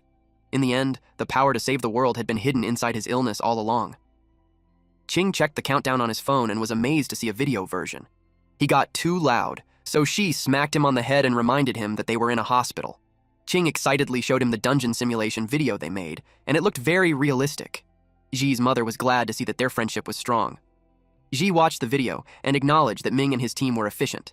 In less than 2 days, promotional videos for the initial game dungeon were already all over the internet.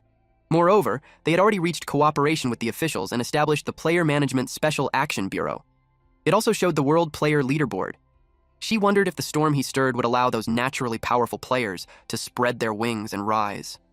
The nurse told Shi to look outside because there was a convoy saying they were there to pick him up. Qing rushed to the window to check. His eyes lit up when he saw that it really was a convoy.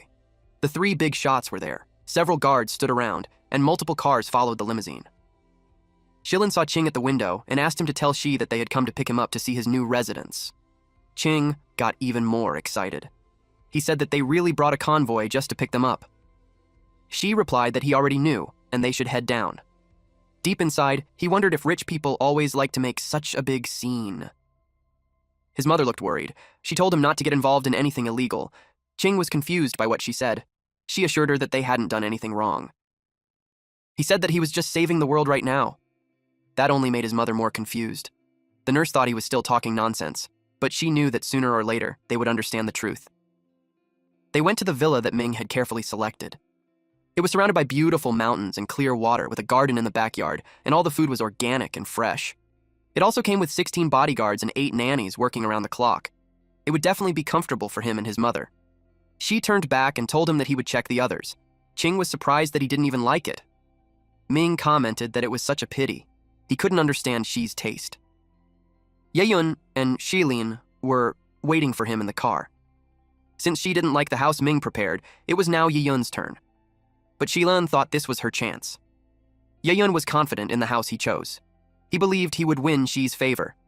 Yeyun believed that a young talent like Xi should live in a place overlooking the entire Qingshan city. Qing's eyes sparkled. He was amazed to see the whole city. Yeyun told them that the apartment was located in the most central area of Qingshan City, a landmark building designed by a world-famous architect, and this unit was the top-tier king of the building in the tower. Moreover, he had prepared something extra for Xi. Qing became excited. He told everyone to come out. They were the 10 nannies he selected for Xi. They were all young and beautiful women. Qing got extremely excited when he saw so many goddess-level beauties. They surrounded Xi. Ming and Shilin were stunned. They hadn't thought of this. This made Yeyun believe that no man could refuse his offer. But Xi simply left to check the next place. Yeyun couldn't believe it. This only proved that Xi was truly different from others. Ming still hoped he had a chance. Shilin led him to the house she had chosen. It wasn't as luxurious, but she hoped he would like it. She had done her research and learned about his and his mother's past, so she believed he would find the house familiar. She said it felt both familiar and unfamiliar. Qing realized that it used to be Xi's childhood home. He knew it had been sold to pay for Xi's treatment. Ming and Yeyun already knew they had lost. Shilin explained that the house had changed owner several times, so the layout wasn't exactly the same. But she had done her best to restore it and make it comfortable. She realized how thoughtful she was. The room arrangement was close to what he remembered from his childhood. He said he would take it and thanked her. She told him there was no need to be polite since it was her honor. The 2 men felt defeated. They didn't expect to lose so completely. She told Qing to bring it out. Shilin asked what it was. Qing handed it over. It was all the strategy guides for the second round dungeons that Xi had written over the past few days. Only players who cleared the novice dungeon would encounter them. She couldn't believe something so valuable was just tucked into his waistband like that. They asked if they could distribute it to everyone as well. Xi said there was no need, but they could choose some people with good potential and give it to them. The game Day of Confinement required players to understand and grow stronger on their own, so for those who passed the novice dungeon by luck, even if they received it, they wouldn't go far. What he wanted was to filter out excellent players. They only needed to help rookies understand the rules, and that would be enough. The truly capable ones would stand out on their own. They understood his intention. Shilin then asked why he wanted to select these excellent players. Xi said he needed them to save the world with him. Everyone was shocked. They realized he had a grand goal. There were 2 hours and 69 minutes left before the next round began. Qing proudly told Xi that he was ready and had packed a whole pile of supplies. He carried a huge backpack. Xi hugged his mother and told her that he would be back very soon. She asked where they were going. Qing, acting like a child, said they were going on an adventure to another world. The countdown ended, and the selected players were about to be teleported. Qing said goodbye to Mrs. Luo. She believed Qing could clear it on his own, so he didn't plan to help him. Qing told him to watch him make it onto the leaderboard, then they were teleported. Just like in his past life, the second dungeon was Extreme Cold Apartment. This was a D-rank dungeon, and those who entered were no longer rookies. They had to find the boss and defeat it to clear the dungeon. There was a 5-minute countdown before the door opened. Just like before, the system gave misleading hints. It wasn't as simple as finding the boss. To clear the dungeon, he needed a completely reliable teammate, because the true clearing condition was to team up with a reliable partner and draw out 2 bosses from the top and bottom floors. They had to bring both bosses to the middle floor and make them meet. Only then could the dungeon be cleared. After all, the memory of being betrayed by that person in his past life was still fresh in his mind. He looked forward to meeting the most reliable person in his heart. The special permanent card team formation effect was activated. It summoned Rui. She was surprised to see him. She asked what he was doing there. And then she asked where she was. Shai told Rui that he was the one who brought her into his game dungeon. If he remembered correctly, she should have been on a small island and some prompts had appeared in front of her. In his past life, she became a player the second time he entered the game, and her first novice dungeon was an island survival type. It was that island dungeon that gave her deep trauma and caused her suffering for a long time. So the main reason he brought her into his dungeon was to change her fate. He couldn't let her go through that again. She asked how he knew she was on a small island. Then she noticed the prompts in front of her. She had been welcomed into the D-rank dungeon. Extreme cold apartment. She remembered seeing this game in a video while browsing the internet. She tried to recall its name. She told her that it was called Day of Confinement. He said that he needed a completely reliable teammate, so he chose her. There were 2.5 minutes left before the door would open, and they would face terrifying monsters.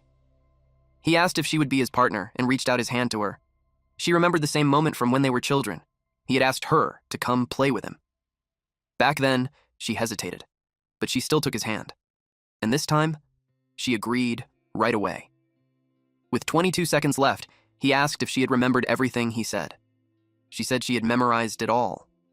Monsters could appear anywhere, so she shouldn't touch anything carelessly. This wasn't really an apartment, but a maze with upper and lower levels. The way to clear it was to make the bosses from the top and bottom floors meet. She told her that he was about to open the door. Rui was determined to become a reliable teammate. It was an icy room. She felt the cold immediately. It was even colder inside. He told her it would feel better once they obtained attribute cards. He already knew where the monsters were, so he would head there right away. He saw a figure coming out of the alley, and his expression darkened. It was the person who betrayed him in his past life. And he looked exactly the same. The man complained about how cold it was. He was afraid that a monster might suddenly jump out. He felt relieved when he saw other people. Then he realized that they were players too. Ji already knew what he would do next. He would accept the team invitation from him. The man looked honest and dutiful, the kind of person people easily trust. But in reality, he was a shameless scum who betrayed his teammates. In his past life, he had approached Ji first, acting friendly and gentle to gain his trust. But in every battle, he hid behind him. At that time, Ji thought the man was just weak. That wasn't the truth. When Ji had used all his strength to defeat a floor boss, the man betrayed him without hesitation just to steal the attribute cards. He stabbed Ji in the back and left him lying in a pool of blood. Back then, Ji almost died because of that. But someone reached out and saved him. Back to the present. The man now offered to team up so they could watch each other's backs and deal with monsters more easily. But deep inside, he was just waiting for a chance to kill Ji and take the woman for himself. He had also set his sights on Ji's sword, which was better than his dagger. He urged Ji to join forces. But since this man had stabbed Ji in the back before, Ji returned the favor. The man was shocked. Just like what the man did in the past, Ji planned to leave him there and let him fend for himself. Ji asked Rui if she had any questions. She said no. She trusted that he had his reasons. They moved on to find attribute cards for her. A man appeared and walked toward the injured man. He confirmed that Ji's appearance matched the information he had received. He wondered if someone who freely shared the novice dungeon strategy guide would really harm others without reason. Liu Mao decided that Ji was someone worth observing. Mao was ranked 34th on the leaderboard. In one room, a monster was hanging. Ji kicked the door open to look for a monster. And just as he expected, it was there. It was the Hanging Cold Spirit, level 5, with level 5 strength, level 6 agility, level 2 stamina, and level 1 mana. It rushed toward them. Rui was terrified. It moved quickly while making strange monster noises. Ji glared at it and told it to shut up because it was too noisy. He simply slapped it. That sent it flying into a pile of objects. Just like that, it was defeated. They obtained E-rank attribute cards that could increase stamina below level 10. Rui asked if he always fought monsters like that. She told Rui that it wasn't exactly his usual way of fighting, because some monsters in the dungeon were tricky. The one he just slapped was especially weak. Rui, being a horror fan, got excited when she heard that there were monsters even she couldn't handle. He handed her the card and told her to hold it and think about using it so she could gain player attributes. She thought it sounded ridiculous. An apartment couldn't possibly have monsters like this. But when she used the card, it worked. Her stamina reached level 1. He praised her for learning it so quickly. They moved on to find the next one. After gaining attributes, she didn't feel as cold anymore. She asked him how he knew so much about the game. She wondered if it was because he liked playing it. That made him stop. His expression turned grim. She asked if she said something wrong. He told her that this game wasn't fun at all. He reminded her that their only goal in playing it was to destroy it. Even though she didn't understand, she trusted that he had his reasons. Suddenly, a monster came out of the wall. She grabbed its neck and crushed it in his hand. It was disappointing that it didn't drop any attribute cards. That was one of the difficulties of the dungeon. The drops were random, but he knew that the floor boss on each level would definitely drop cards. He went to find them. Meanwhile, the other players were struggling inside the maze. The apartment was so large that they couldn't find their way out. Rui noticed that those players knew far less than she. It made her admire how he could move through the maze without getting lost. While walking, she told her that the early danger of the extreme cold apartment wasn't that strong. The temperature dropped by 1 degree every 5 minutes. The starting temperature was 6 degrees. Only after 30 minutes would it fall below 0, but there was no limit to how low it could go. As time passed, even players with attributes wouldn't be able to endure it. If they couldn't find the floor boss of their lair, the door to the next floor would never open. The final result would be everyone freezing to death. That surprised her. He continued, saying that the higher or lower the floor, the faster the temperature dropped. But she still remembered where the floor boss of each layer was. Mao followed him and noticed that every move he made had a purpose. Unfortunately, the system gave him very few hints. He didn't know how to find the exit of the floor. It made him wonder if she had a method. This made him think that someone who could write so many novice dungeon strategy guides might really have a special ability. He hoped the world's #1 player wouldn't disappoint him. Deep inside the maze, the initial floor boss was in that area. Usually it hid itself well, so they needed to make noise to lure it out. But suddenly, someone appeared and recognized Shi. It was a punk. He asked if he was Luo Shi. Rui asked Shi if he knew him, but Shi didn't recognize the guy. They walked past him, which made the man shout at them not to look down on him. He said he was also on the leaderboard. Mao heard this and wondered what his rank was. Shi said he didn't remember him, because he only remembered the top 10 players. He asked what his rank was. The red-haired man got angry and told him not to be arrogant. He proudly said he was ranked 783, and after this dungeon, he would be #1. He introduced himself as Zhang Qi and said they could call him Qi Shao. Shi and Rui were not impressed. Mao even felt it wasn't worth reacting. Shi asked what this 783 wanted. Being called that made Qi Shao angry, so he demanded to be called by his name instead. He said he came to defeat Shi and take first place. He wanted everyone to believe that Shi only got first place by luck. Shi simply slapped him and sent him to the ground. Then Shi told 783 to stay in the corner because he had things to do. Qi Shao pulled out his dagger and told his companions to draw their weapons too. They planned to take Shi's loot. Qi Shao said he would slap Shi 100 times. Shi knew they were just foolish, not truly evil. So he decided to teach them a lesson. He kicked open a door and picked up a wooden stick from inside. He planned to use only that to teach them properly. The situation favored Shi since he also needed to make a scene to attract the floor boss. At the same time, he could test his class skill. He used resonance of tools on the wooden stick. It activated successfully, and the system showed that the weapon rating was E, a useless trash item, with 99.9 resonance level. With repeated use, the resonance level would increase. He also gained a level 1 strength buff. Now he knew that the skill could automatically rate weapons. He realized that this skill would be very useful if he encountered unidentified items in the future. Qi Shao called him an arrogant brat for not using his sword. He said it would be his biggest mistake. Shi simply glared at them. Qi Shao called his brothers to follow him, but they hesitated. They were too scared. This made Qi Shao furious. He called them useless and forced them to move. They were afraid because they knew Shi was ranked first in the world. Some of them even questioned if their boss knew what he was doing. But Qi Shao was overwhelmed with emotion. He felt insulted and wanted to fight. He attacked Shi without hesitation, not caring that he was facing the #1 player. He claimed it was just an empty title and that he would defeat him. Since Shi needed to make noise, he chose the most painful way to respond. Ji slapped him and said his actions were completely brainless. Qi Shao burst into tears. He screamed loudly in pain. It was a good scream. She expected the monster had heard it. Suddenly, a vine appeared. It wrapped around Qi Shao. It even covered his mouth as it dragged him away. His followers were stunned. They quickly ran after him to save him. She told Rui that it was the floor boss. Only by killing it could they open the path to the next floor. He told Rui to follow him, but she didn't need to rush. She was shocked by how fast he moved. She realized this was the effect of player attributes that she had mentioned. She imagined that if she gained more attributes, she could become like a superhero. She had always loved thriller and superhero movies. Mao watched from a distance and couldn't help but admire Shi. Now he understood that she had come here to hunt the floor boss. He began to think that if they could fight alongside him, their chances of clearing the dungeon would be very high. If he could become Shi's teammate, he would be willing to pay a price. Chi Xiao's men shouted at the monster to release their boss. They were angry, and they kept yelling threats at it. One of them bravely jumped forward, but they were all struck in the chest one after another. This monster was a man-eating flower, level 8, an E+ rank floor boss. It had level 9 strength, level 7 agility, and level 5 stamina. Chi Xiao saw its rows of sharp teeth and hoped someone would save him. He saw Shi approaching. He felt relieved since it was the world's #1 player, but he still wondered if Shi would help him after what he did. Shi rushed toward the monster. He swung his sword. The monster let out a loud cry of pain. Chi Xiao felt relieved that Shi saved him, but at the same time, he felt even worse than dying. Shi told him not to just lie there. He said that since he made it onto the leaderboard, he should win properly. And when he reached the top 10, Shi would fight him fairly. Chi Xiao was stunned.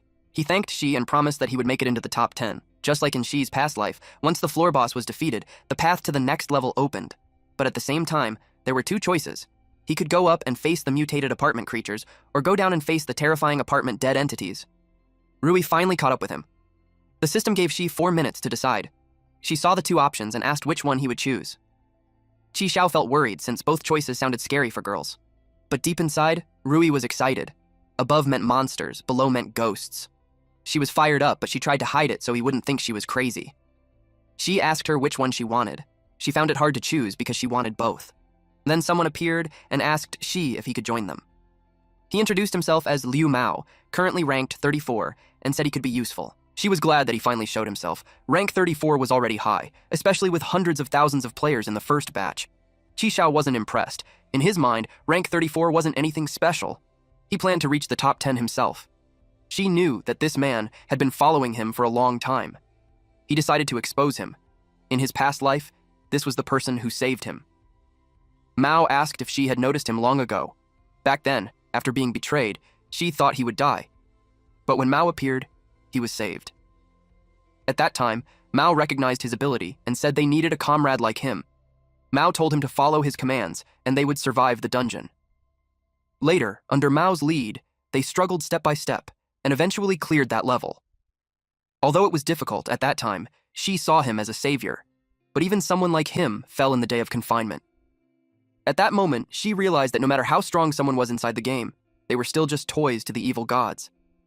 Mao felt uneasy when she didn't speak. He asked if there was any problem. Chi Xiao still thought she wouldn't accept someone like Mao, but to his surprise, she agreed. He needed someone strong like Mao. Mao thanked him and offered a small token of respect, but she said it wasn't necessary, because in his past life, Mao had already repaid him. Now it was his turn to return the favor. Mao assumed that she was already strong and didn't need attribute cards, but he knew the woman would need them. Rui's eyes lit up. She imagined becoming like a superhuman, but she still looked at Shi for approval. She told her it was her choice whether to accept or not. That made her happy. He knew she needed the cards to grow stronger. She accepted them happily. Mao said he was grateful that she accepted. Deep down, it was because he met Shi by chance. If they had refused, it would have been hard for him to trust them. He planned to give Shi something in return once they got back to reality. Shi said they should move to the next floor. The boss there would be even stronger, so they couldn't waste time. Mao and Rui followed his lead. Chi Xiao was determined not to lose to that guy with glasses. He was confident that if he asked to join, Shi would agree. He thought highly of himself, so he tried to express his interest in joining. But the moment he spoke, Shi told him to get lost. He didn't even get to finish his sentence. While going down the stairs, Mao asked Shi if he knew a lot about the dungeon. Shi said the structure of the dungeon was very simple. The place they started in was the 4th floor. The apartment had a total of 7 floors, so going up or down meant passing through 3 stages each. Since Shi understood the place so well, Mao asked if he knew the weakness of the final boss. Shi said that the 2 final bosses in the dungeon could not be killed by players. It was because making them meet was the only way to clear the dungeon. Mao was surprised. That meant they would have to split into 2 groups and go up and down separately to clear it. That was why Shi decided to deal with the bottom floor first. The plan was to attract the bottom floor boss, then bring it up in one push while heading to the top floor. It would chase them all the way up. That way, the bottom and top floor bosses would meet, and their risk would be minimized. Mao said it was just as expected of Shi to come up with such a strategy. He knew that for other players chasing the final boss, it would be impossible to clear the floor bosses again. Rui realized that she had originally planned to bring her into the dungeon to defeat 2 floor bosses alone and then lure a final boss to the middle floor. She admitted that it was true, but at the same time, her safety mattered to him. There was no way he would let her take that kind of risk, so he chose a safer plan instead. She felt touched. Then suddenly she sneezed. She felt cold even with stamina at level 4, strength at level 3, and agility at level 2. She explained that the temperature drop on the second floor was twice as fast as the starting floor. It had already fallen below 0. They had no time to waste. They needed to find the floor boss as soon as possible. Eventually, they reached a room where there was a ferocious wolf-like monster, along with several zombie monsters. Mao was amazed that in such a huge maze, she could locate the boss so precisely. She said that it was a route he had memorized through life and death, so there was no way he could forget it. This made Mao wonder if she had been there before. It didn't make sense since the game had only just appeared in the world. They faced the D-rank boss, the Dog King Aras. It was level 10, with level 11 strength and stamina, and level 13 agility. Before charging in, she told them to protect themselves because wandering cold spirits would attack. Mao assured him that he would protect Rui. She knew Mao was strong, so with him guarding Rui, he could focus fully on the boss. He charged forward. His sword got caught between the monster's teeth. At the same time, the wandering cold spirits rushed in.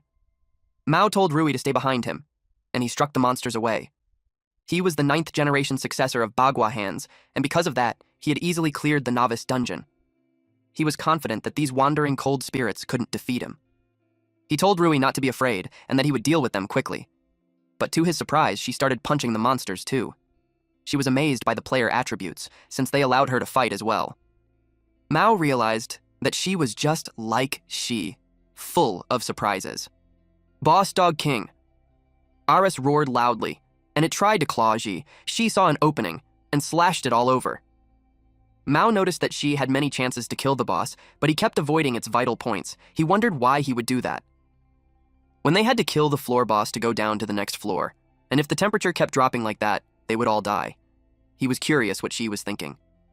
She stepped back when Boss Dog King Aras tried to claw him. Killing it would trigger the bottom floor boss's berserk state, and the rewards wouldn't increase, but defeating it while keeping it alive would trigger a hidden storyline. He just needed to control its health points precisely to 1%.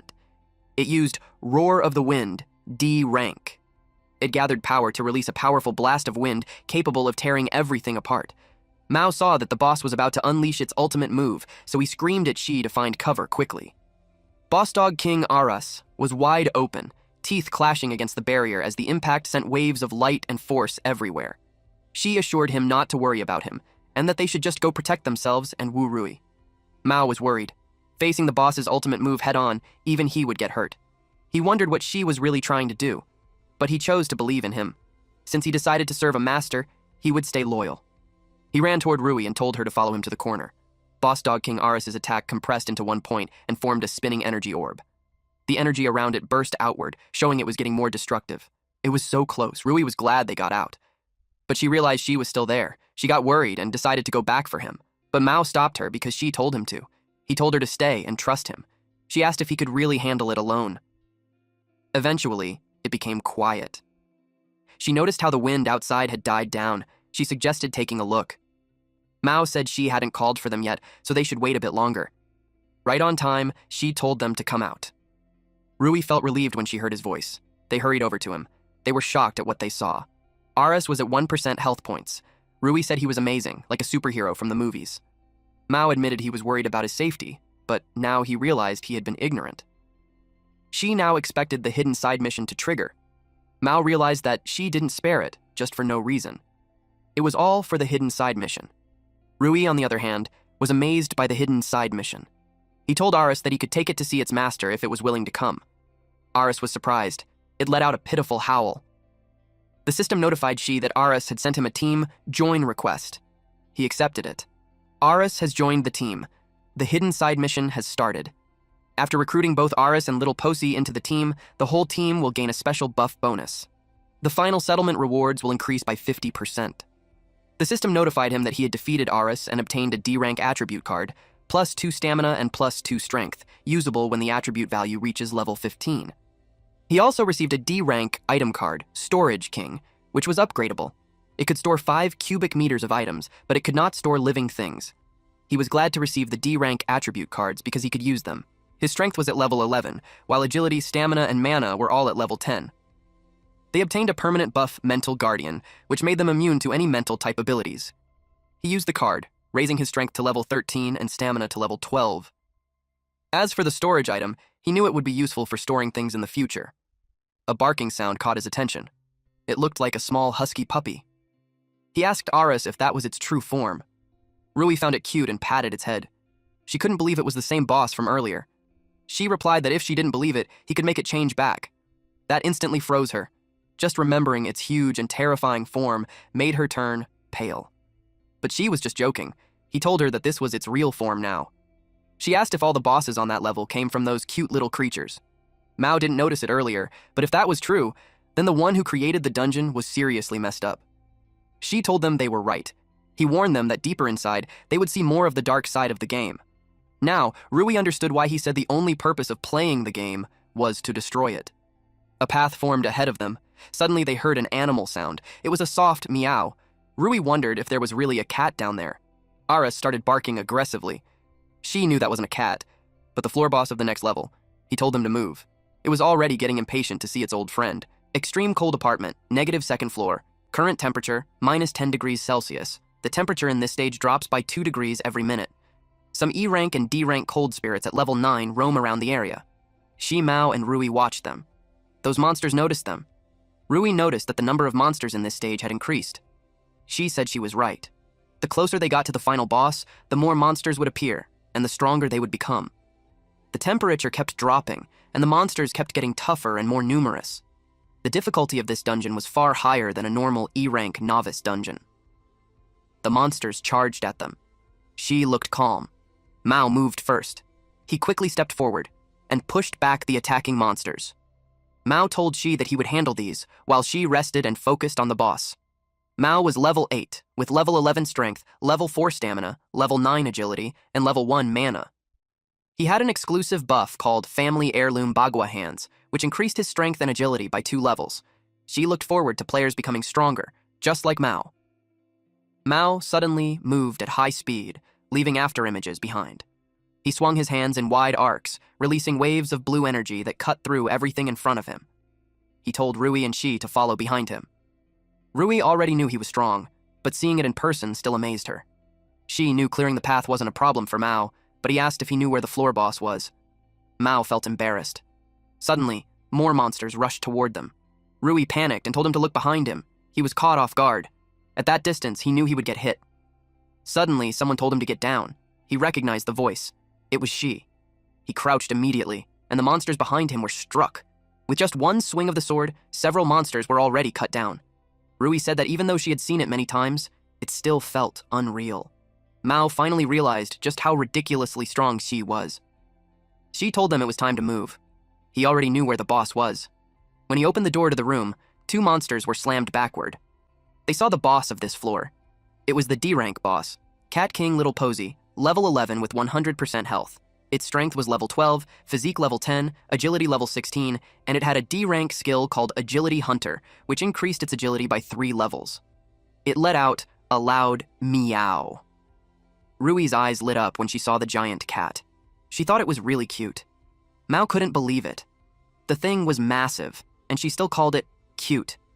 If she remembered correctly, the boss had extremely high agility because of its skill buff. Even his current self couldn't match it in speed. So to defeat it, they needed another method. He borrowed Aras for a moment. He wanted Aras to face its former partner. Its bark could apply a debuff. This was one of the hidden rules. He told them to deal with the cold spirit monsters as usual and leave the boss to him. Mao and Rui agreed. Although Rui wasn't very afraid of monsters, she still lacked real combat experience. She charged forward. Some monsters rushed at him. He kept moving. He told them not to get in his way. He cut them down, then he crouched. He gathered strength for a high jump. Aris was shocked by the sudden move. It made Boss Cat King Little Posy angry. Its attack had already begun, so she needed to stop it immediately. He threw Aris forward and told it to bark. Aris did exactly that. Boss Cat King Little Posy was affected. The current boss, Little Posy, sensed the voice of its companion Aris. Its fighting spirit dropped by 30%, agility dropped by 20%, and strength dropped by 20%. She saw his chance. He attacked, and landed a heavy blow. Little Posy's health dropped to 1%. Now the problem has been solved. It was time for the next step. He asked Little Posy if it wanted to go see its master with him and Eris. Little Posy stayed cautious. Eris barked again. Little Posy's expression softened. She received a notification. Little Posy had sent a team join request. He accepted it. The system notified him that he had recruited the negative second floor boss, Little Posy.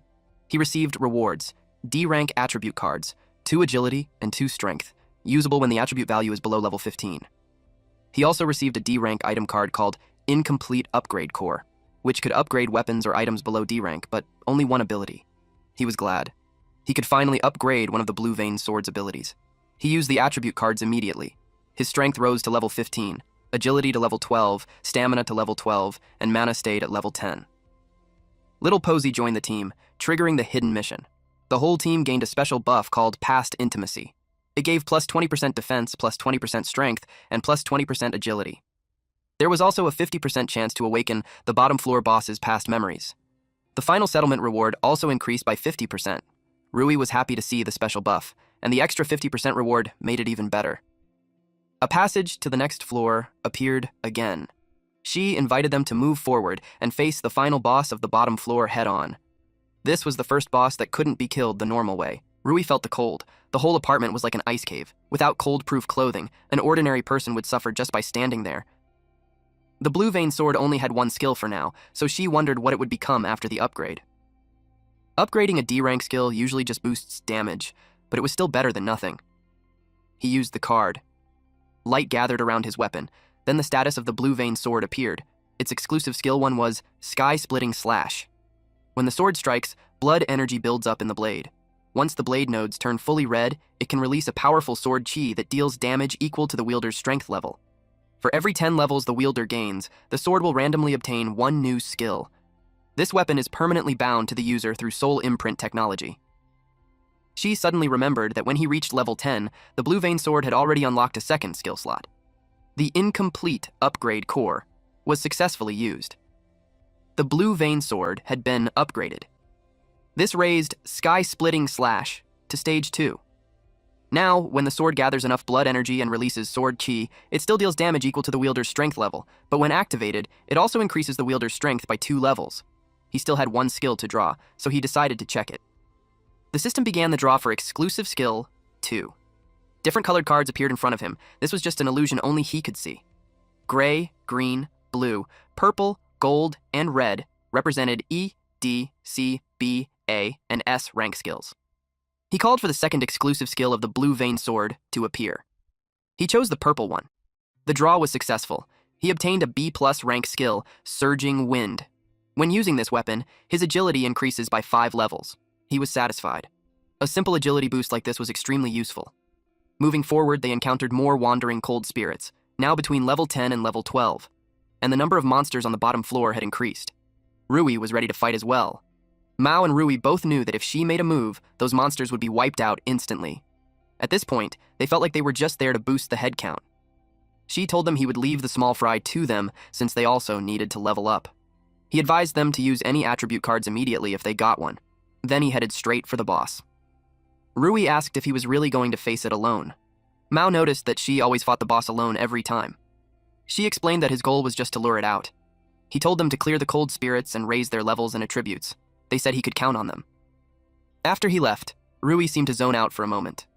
Mao got worried when a monster lunged at her, but she threw a punch and killed it instantly. She got fired up and taunted the monsters to come at her. After all, her fists had been trained for over a decade. Rui was level 6 with level 5 strength, level 3 stamina, and level 5 agility. She could feel how much stronger she had become. She had trained all this time to protect Qing. With one punch, she blasted 2 monsters away. Mao was stunned. He already knew her personality didn't match her appearance, but now he realized she only showed her real self when she wasn't around. A monster attacked him from behind, but with a single swing of his arm, its upper body was gone. He decided to get serious too. Several monsters rushed toward him. They looked vicious, with sharp teeth and glowing eyes. Meanwhile, in a pile of skeletons, there stood the D-rank bottom floor final boss, the extreme cold yin woman at level 15, with full health. She had level 7 strength, level 18 stamina, level 12 agility, and level 16 mana. She possessed a D+ rank skill called Extreme Cold Ice Spike, which could release up to 6 ice spikes at once to attack her enemies. Her eyes were hollow. She stepped forward. Her long hair flowed behind her. Her dark, empty eyes and horn-like spikes made her look like a ghostly giant. Her massive figure loomed over everything, making the air feel even colder and more eerie. She chuckled when she saw a human approach. She knew that the cries of the two companions with him had a 50% chance to awaken her memories from when she was still alive. Even though the system didn't say it directly, he knew he only had one shot. She liked humans. Their blood was sweet. She attacked him. She quickly brought out the two companions and made them cry out. It made her pause, but the memory awakening failed. She chuckled and threw a punch. The two companions were stunned. She told them it wasn't their fault. He hadn't really expected it to work anyway. She chased after him, hungry for blood. She kept stalling for time so Rui and Mao could grow stronger. It wasn't hard for him. With the Blue Vein Sword's surging wind boost, dodging her attacks felt almost effortless. Eventually, Rui and Mao cleared all the cold spirits in the area. By now, Mao had reached level 11, with level 14 strength, level 8 stamina, level 11 agility, and level 3 mana. His exclusive buff, Family Heirloom Ultimate Art Bagua Hands, increased his strength and agility by 2 levels. Rui also noticed how much stronger those monsters had made them. She had reached level 9, with level 9 strength, level 7 stamina, level 10 agility, and level 1 mana. Suddenly, they heard a loud, heavy sound, like a hammer smashing the ground over and over, and it was getting closer. Rui wondered if she had already attracted the final boss. She quickly fixed herself up, knowing she would be back soon. Mao confirmed it. She really did act differently when she was around. Soon, she came into view. She felt relieved seeing him, but right behind him was the boss. They were shocked by how huge the monster was. She told them to retreat. They needed to head back the way they came and move toward the top floor. The final boss prepared its ice spikes. The 3 of them ran. Mao asked She if he should switch in and take the boss's hits so she could rest. She said there was no need. The target was already locked on him. Until she killed him, she wouldn't switch targets.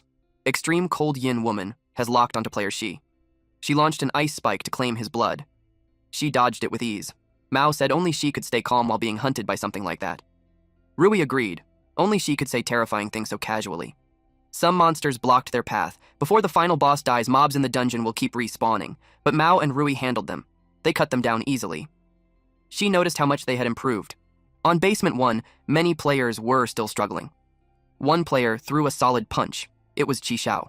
His followers praised him loudly. Then suddenly the ground began to shake. They saw She and the others rushing toward them. Qi Xiao recognized them. One of his followers was confused. Why were they running back when the final boss should be below? Then they saw it. The extreme cold yin woman was chasing them, and she was still at full health. They froze. The shaking wasn't an earthquake. It was her. Mao shouted at them to move or they would die. But Qi Xiao looked down on the boss. He didn't plan to run. She ran past him. Then, the monster stepped on him and kept chasing She. His followers told him to snap out of it, but he looked completely broken, like his soul had left his body. She explained that once the boss locks onto a target, it won't actively attack others. So even if they didn't move, they would still be safe. Mao admitted he had overthought it. They kept running. They passed through the middle floors. If they went higher, they would face the mutated apartment creatures. Rui asked if the bosses above had hidden rules like Little Posy and the others. She said no. Unlike the lower floors, the bosses on the upper floors were all things that the top floor final boss hated the most. The top floor boss is the bottom floor boss's father. As long as the two meet, the stage will be cleared. But both the top floor boss and the bottom floor boss were just poor people when they were alive. On the day the top floor boss became a father, his wife died during childbirth after meeting a quack doctor who failed to treat her properly.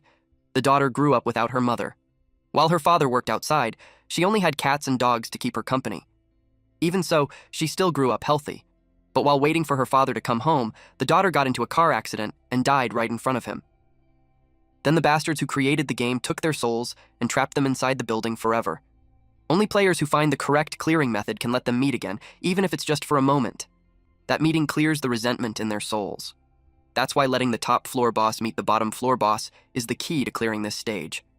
Rui realized just how miserable this level's boss was. Mao realized the one who made this game was an even bigger bastard. Then, we see players struggling against a huge monster. It was the D-rank boss Quack Doctor, Chainsaw Maniac, level 10. His strength was level 12, stamina level 9, agility level 10. A pure Quack Doctor. Countless patients had died in his hands. The moment Mao saw it, he knew it was the Quack Doctor. Rui added that no normal doctor would ever look like that. She told everyone to get down. There was a clear opening for him to attack. She rushed forward and slashed the Quack Doctor. He killed the D-rank boss Quack Doctor, Chainsaw Maniac, and headed straight for the staircase. The other players were stunned. They were impressed, but also curious about who he was. The monster kept chasing after him. The players were shocked when they saw it appear again. They had no idea why it showed up there. They thought they were about to die and braced themselves. But the monster just ran past them. The monster shouted at Shi, telling him not to even think about escaping. The players realized someone had lured it up there. That made them understand something. They had already cleared the floor below. Now they finally saw how strong those players were. The next monster was the D-rank boss modified truck driver, level 11. It had level 17 strength, level 11 stamina, and level 11 agility. Its D-rank skill, illegal modification, boosted its strength even further. This guy would do violent upgrades, legal or not, just to earn more money. Rui and Mao were terrified, but she didn't hesitate. He charged straight in. The modified truck driver threw a punch. She leapt high into the air and chopped its body clean in half. He killed it. When the dust settled, they continued toward the staircase. A shadow slowly crept out from the rubble. It twisted and formed into a creature. The evil god had noticed she and the others. They cleared the dungeon faster than what the gods had designed. To it, they were anomalies. At the top floor stood a mutated freak, level 10, and it wasn't alone. Many monsters surrounded it. All of them suddenly turned in one direction. They heard the noise from the commotion. She told the two of them to rush forward because the door ahead led to the top floor boss.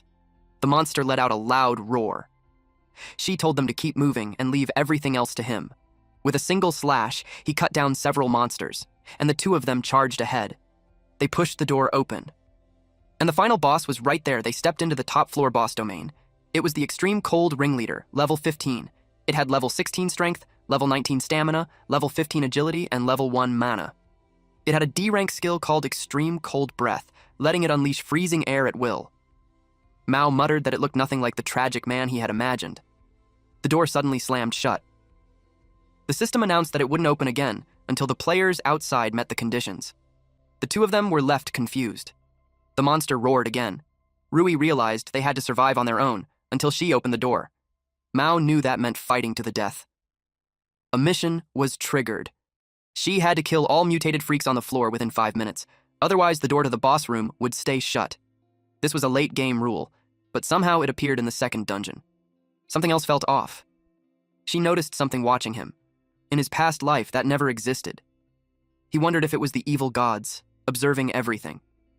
Because of his rebirth, Day of Confinement had already started to change. Even with all his memories, he knew he had to stay careful. He needed to kill every monster, and fast, 5 minutes. That was all he had. But for trash like this, it was more than enough. He moved. Every step was clean. Every strike was precise. And with each slash, another monster fell. Some monsters started avoiding him. She noticed how they ran away. Their behavior had clearly changed.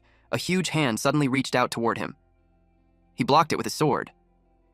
It was the Extreme Cold Yin woman. Now, he understood. The real difficulty came from her. She was there to stop him. The monster stared at him, craving fresh blood.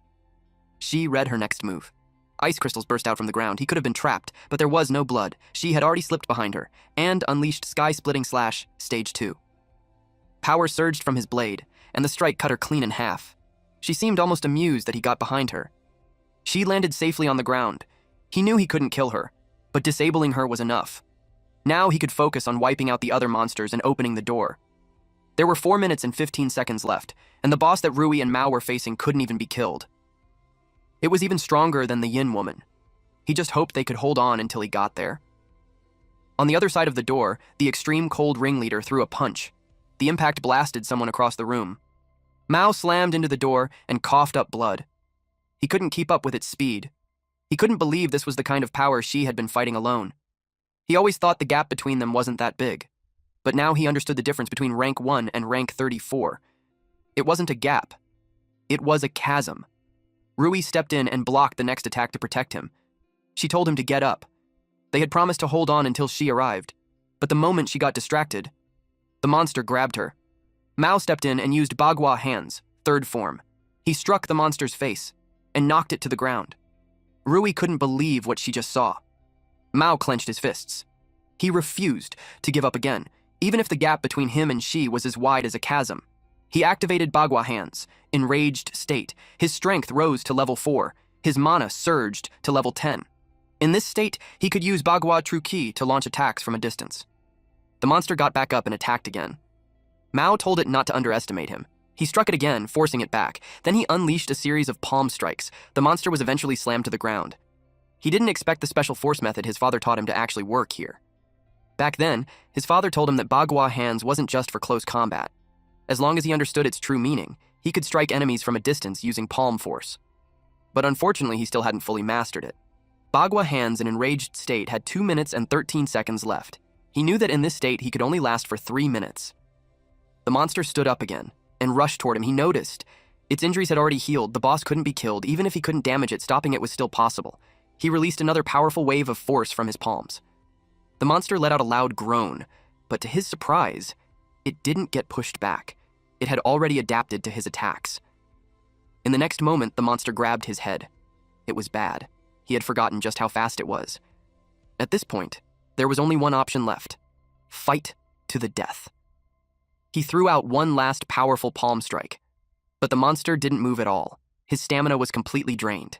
His enraged state ended early. Things were looking bad. Continuous attacks had pushed his body to the limit. The monster raised its claw, ready to tear him apart. Mao knew this was the end.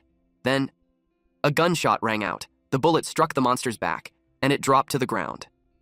Rui was the one who fired. The weapon was originally a gift for Shi, but saving Mao came first. She knew Shi wouldn't mind. It was a 6-shot revolver, a gun-type weapon. It consumed the user's stamina and could reload automatically. It was rank E, and had the skill Precision, boosting strength by 3 levels and accuracy by 30%. Mao was stunned. He wondered if it came from a monster drop. He hadn't even noticed when Rui got it. The monster got back up and charged at Rui. She fired again, determined to hold on until she arrived. The monster raised its arms and blocked the shots. Mao told her not to fight head-on and to keep moving. The boss could adapt to any damage it received. In other words, it couldn't be killed. Rui was shocked hearing that. Then the monster grabbed her. She gritted her teeth and kept firing, trying to force it back, but it threw her away. She slammed into the wall.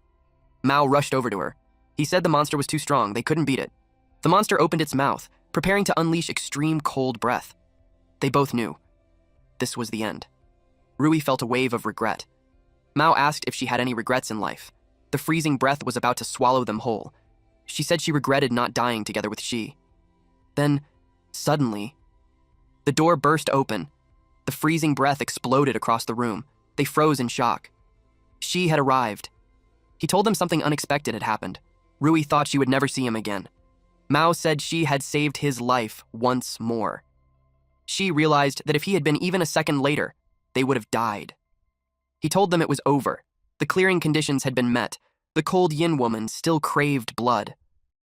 But then the two monsters looked at each other, confused. The system announced that the hidden clearing condition had been fulfilled. It was a meeting that should never have been possible. The two recognized each other. The level clear storyline activated. Their forms began to change back to normal. The child called out to her father. The father called out to his daughter. They embraced. And just like that, the ending was reached. Their tragic memories flooded into the players' minds as the stage was cleared. Rui realized that just as she said, they were a tragic father and daughter pair. Mao burned with anger at the one pulling the strings behind everything. She felt something was off. He wondered if things would really go smoothly. The clearing steps were exactly the same as in his memory. But instead, it triggered a mission. The evil god complained that it happened too fast and wasn't satisfying at all. Then something appeared right in front of them. Rui asked what it was. It was a boss-level triggered mission. The god's scout had descended. Its purpose was to reset everything and make the gods satisfied. The god scout told them they did not understand God's grace. It said their job was to make God happy and satisfied. It declared that the true grand performance had begun. It unleashed chains that struck everyone. The father and daughter turned back into monsters. The two of them groaned in pain. Rui and Mao couldn't believe they had turned back. Aris and little Posy ran toward them like they were worried. Rui tried to stop them, but the god's scout targeted them. Mao realized it wanted to turn them into monsters, and they couldn't let that happen. She moved in a flash and deflected the attack. Rui grew worried for him. The god scout decided it was him who kept interfering with the performance. She had noticed this eye earlier. And he could tell it was different from the other monsters. There was no level prompt, no health bar, and it wasn't even hostile. In his past life, he had never seen anything like it. The god scout decided to kill that anomaly. The cold yin woman and the cold ringleader charged at him. She threw Aris and little Posy toward Mao and Shui. He prepared to draw his sword. He unleashed a powerful slash and struck both monsters at the same time. He knew they wouldn't die, so he chose to cut them at the waist first to buy some time. The cold ringleader's health dropped to 82% and the yin woman's to 79%. He was shocked to see their health actually going down. Another mission was triggered, entering Phase 2 of the extreme cold apartment boss battle. The objective was to behead the boss and extinguish their souls. This time, killing them would allow them to leave this place. Mao asked what that meant. The god scout answered that it meant exactly what it said. It wanted them to kill the monsters and erase their souls completely. After all, they were humans who had offered their souls to God. So the god scout assumed it wouldn't burden them mentally. It asked the anomaly player if that was correct. She grew annoyed at this thing. Rui called the god scout a bastard. Mao wasn't pleased either since those monsters were once human and had tragic fates, but the god scout pointed out that everything was for God's enjoyment. God was above the sky, watching them. It declared that failing to deliver a proper performance was blasphemy. Rui fired at it, shouting that she didn't care if their god was satisfied. She demanded it stop the mission. The god scout caught the bullet between two fingers and said her power wasn't enough to hurt it.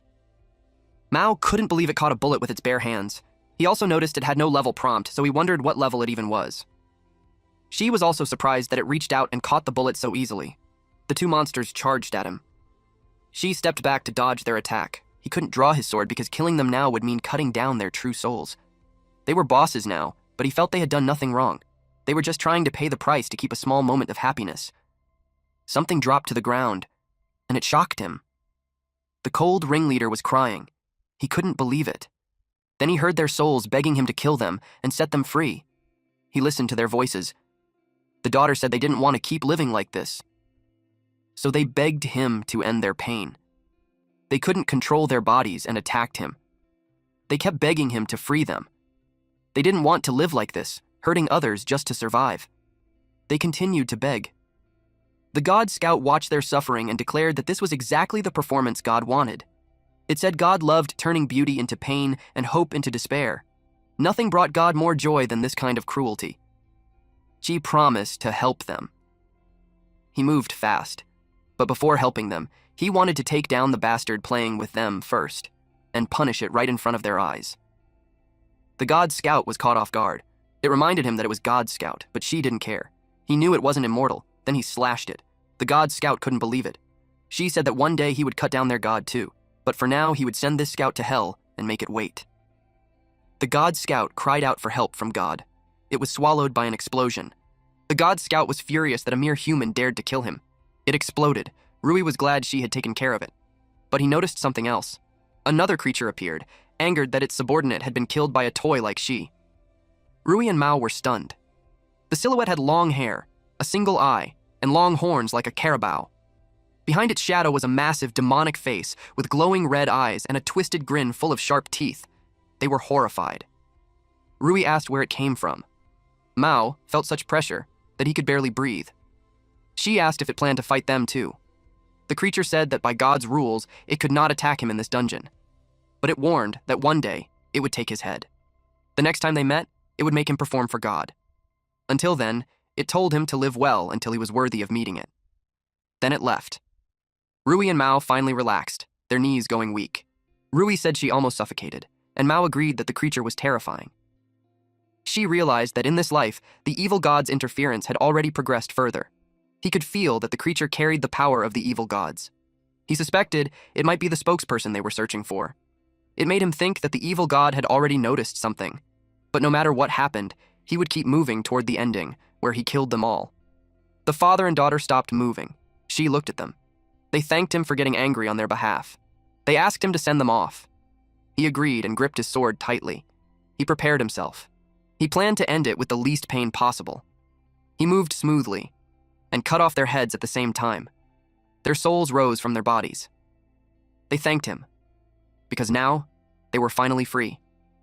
He said goodbye and wished them luck in their next life. Rui and Mao were stunned that it was finally over. They could tell it was the best ending for them. Little Posey and Aris began to glow brightly. Then they floated into the air. They gave one last meow and woof. Mao and Rui wished them happiness in their next life and said goodbye. With that, the extreme cold apartment dungeon was cleared. The dungeon was completely over. The environment began to collapse. The survival reward was a D-rank attribute activation card, given to all surviving players. Everything they obtained in the dungeon could be taken back to the real world. The place was freezing cold. Some players were trembling on the ground. In this cold, they couldn't even fight monsters and thought they would freeze to death.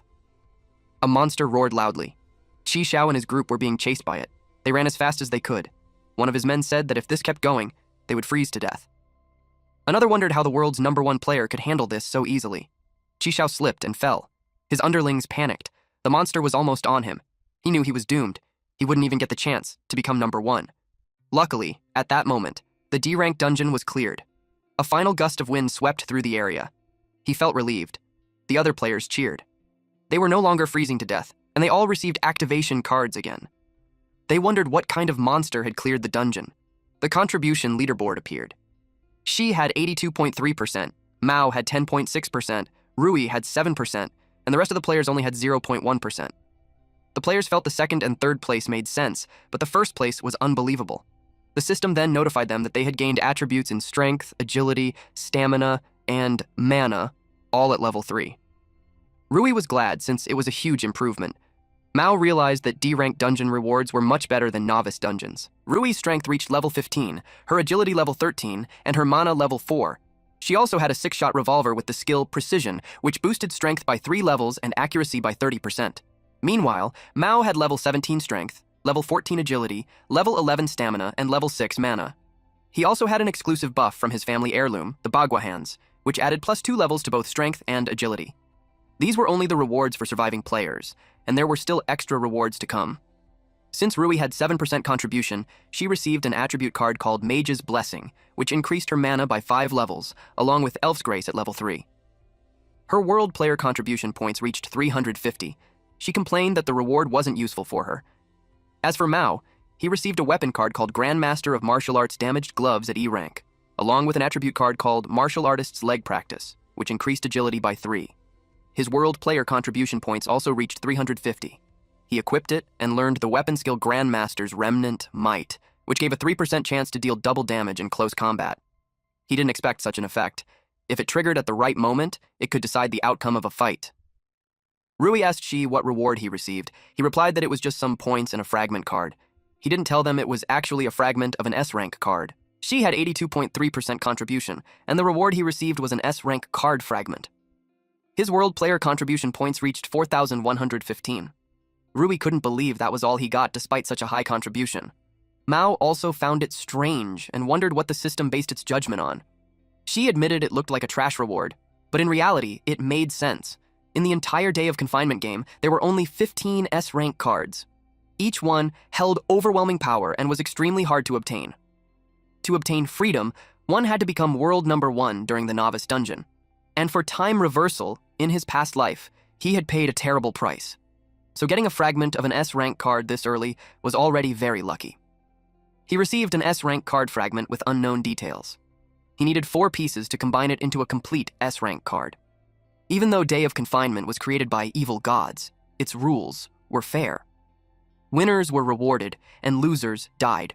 Whether players, the gods, or their followers, it was all the same. For now, he could only store it, but it still brought him one step closer to destroying those evil gods. The world player contribution leaderboard was updated. She ranked first with 7,615 points. Han Sunhai followed with 1,310. Third was Liu Yan with 1,290, then Yun Yan with 1,280, Jin Yajun with 1,280, and Zhong Lun also with 1,280. Rui was happy to make the list. She ranked with 634 points after gaining 350. Mao noticed how close the rankings were with many tied scores. He was in 31st place with 740 points. She said that once people understood the rules, more experts would appear. That was why he shared the Novice Dungeon Strategy Guide before. Mao pointed out that this would only create more rivals for Shi, but Shi said his goal was to save the world. The more allies they had, the more hope there would be. This wasn't a fight for him alone. It was a battle for the survival of all humanity, and even the planet itself. For the dungeons ahead, she wanted them to fight for humanity, not just for personal gain. The two were stunned. Mao realized he had been narrow-minded and promised to remember Shi's words. Rui also felt motivated to fight for humanity's survival. Shi said he hoped to meet them again in the real world. They both answered, yes, at the hospital. Shi's mother noticed that he was awake. He checked on his friend beside him. Qing was still asleep. Day of confinement pulled people's consciousness inside, so the things Qing carried were useless. His mother thought he was hungry, so she went to make him something to eat. He noticed that she had already accepted the situation. It seemed like Day of Confinement hadn't affected her much. The system notified him that he had taken first place in the World Player Contribution rankings. An extra reward was about to be issued. Whether those still inside the game or those who had already escaped, no one could surpass his score. So the system decided to grant the reward early. A dark card appeared. He examined it carefully and realized it was a class change card, the Shadow Mage Apprentice card. After using it, he could change into the class Dark Mage Apprentice and gain the skill Dark Orb, along with initial attribute boosts. The description said that rare Dark Elementalists begin as apprentices who accept the power of darkness. This class had shined in his past life. Back then, someone advanced into a Dark Archmage and destroyed an entire city alone. Even though that person was evil, no one could deny the power of the class once it matured. Classes weren't good or bad. They could be a weapon for evil or a shield for good. Each person could only have one class, and he had no use for it. He planned to give it to someone suitable. His mother came back with his favorite noodles. He smiled and thanked her. For now, he decided to set everything else aside. He wanted to enjoy this small moment of normal life. He told his mom the food was delicious. Suddenly, someone knocked on the door. She opened it and saw Rui. Even she didn't expect her. She was panicking. Her parents had fallen into a coma, and she asked him why. He told her they were trapped inside Day of Confinement. She asked if there was a way to save them. He told her to calm down. Right now, there was no other way. There was only one freedom card. Aside from that S rank card, there was no way to escape the game. If someone died in the game, they would fall into an eternal coma. Their body wouldn't die right away, but without someone to care for them, they would eventually die from starvation or organ failure. Tears filled her eyes as she asked if there was really no way. He looked at her and sighed. He had made his decision. He told her there was one way. He told her to use the class change card, grow stronger, and clear dungeon after dungeon. She was stunned. In simple terms, she had to become strong enough to hunt down the ones who created this twisted game. When that time came, everyone would finally wake up. Rui asked if she would become stronger just by using it. He said she would become stronger, but there's also a risk of losing one's mind. If she lacked the will and failed to resist its negative effects, she would lose herself and become a tool of the evil gods, used to slaughter her own people. She was shocked to hear that the class card had such a side effect. She explained that anything given by the evil gods often carried hidden malice. Class changes in Day of Confinement were like those in normal games, offering a chance to grow stronger. But in this game, they brought not only power, but also despair, because hidden inside every class change card was a fragment of the evil god's consciousness. To succeed, one had to mentally overcome it. Even that small fragment was enough to break an ordinary person's mind. If they failed, they would be taken over and turned into believers of the evil gods. As for why Shi wasn't affected, it was because his heart had already been hardened by the suffering of his past life. Since then, he had only one goal: to destroy them. Meanwhile, Rui realized that if she didn't become stronger, her parents would never wake up. And more people would fall into endless comas. She said she was willing to try. She reached out to take the card, but someone grabbed her hand. It was Shi's mother. She told her she was still young and shouldn't rush into something like this. If her parents knew, they would never agree. Rui thanked her and said that Shi was risking his life for others, so she wanted to do the same. After all, their love for their families was the same. Shi's mother was stunned. She could only wish her luck. Rui accepted the card and told Shi that if she ever turned into a monster, he should kill her without hesitation. The Dark Mage Apprentice class change began. She placed her trust in him. But deep down, he knew he could never kill her so easily. He remembered her from his past life. She once took a hit for him and told him to run. So this time, no matter what she became, he swore to bring her back whole. Black mist covered her body. The pain made her scream as her eyes rolled back. They watched as the dark mist kept pouring into her. Shi's mother asked what Rui was doing. He told his mom to go outside and not let anyone in unless he said so. The evil god's consciousness had begun invading Rui's spirit. To help her, he needed mental type skills, but he didn't have any. However, he knew something inside him did. A being with spiritual abilities. He called out to it, knowing it was there. Gabriel answered. It said it was natural, because it existed everywhere. She knew Gabriel could let him enter the mental world. Gabriel said it could, but warned that it could not enter Rui's mental world itself. It explained that if she failed to defeat what was invading her, he would die inside. She said he wouldn't die. In fact, he knew he would win. Gabriel seemed pleased with his confidence. It told him to go, but added that even though he had passed its trial before, if he couldn't handle something this trivial, then he wasn't worthy of their help. A light burst out from Shi's chest. It connected to Rui's chest. He refused to let the evil god take his comrade. Not now, not ever. He closed his eyes and was pulled inside. He entered Rui's mental world. Shadow figures surrounded the place. He looked around, wondering where Rui's soul was. Then he saw them. There were two Ruis. One held a gun and fired with precision. The other fought wildly with her fists. She couldn't understand why there were two of her. A shadow spoke. If she wanted its power, she had to prove herself. She had to survive the siege of the Dark Element apprentices. If she defeated them, it would acknowledge her. But the situation was getting worse. More enemies kept appearing, and she was surrounded. Still, she refused to give up. For her parents. The monsters raised their arms to the sky and launched black fireballs. They exploded. Rui knew that if she got hit, it would all be over.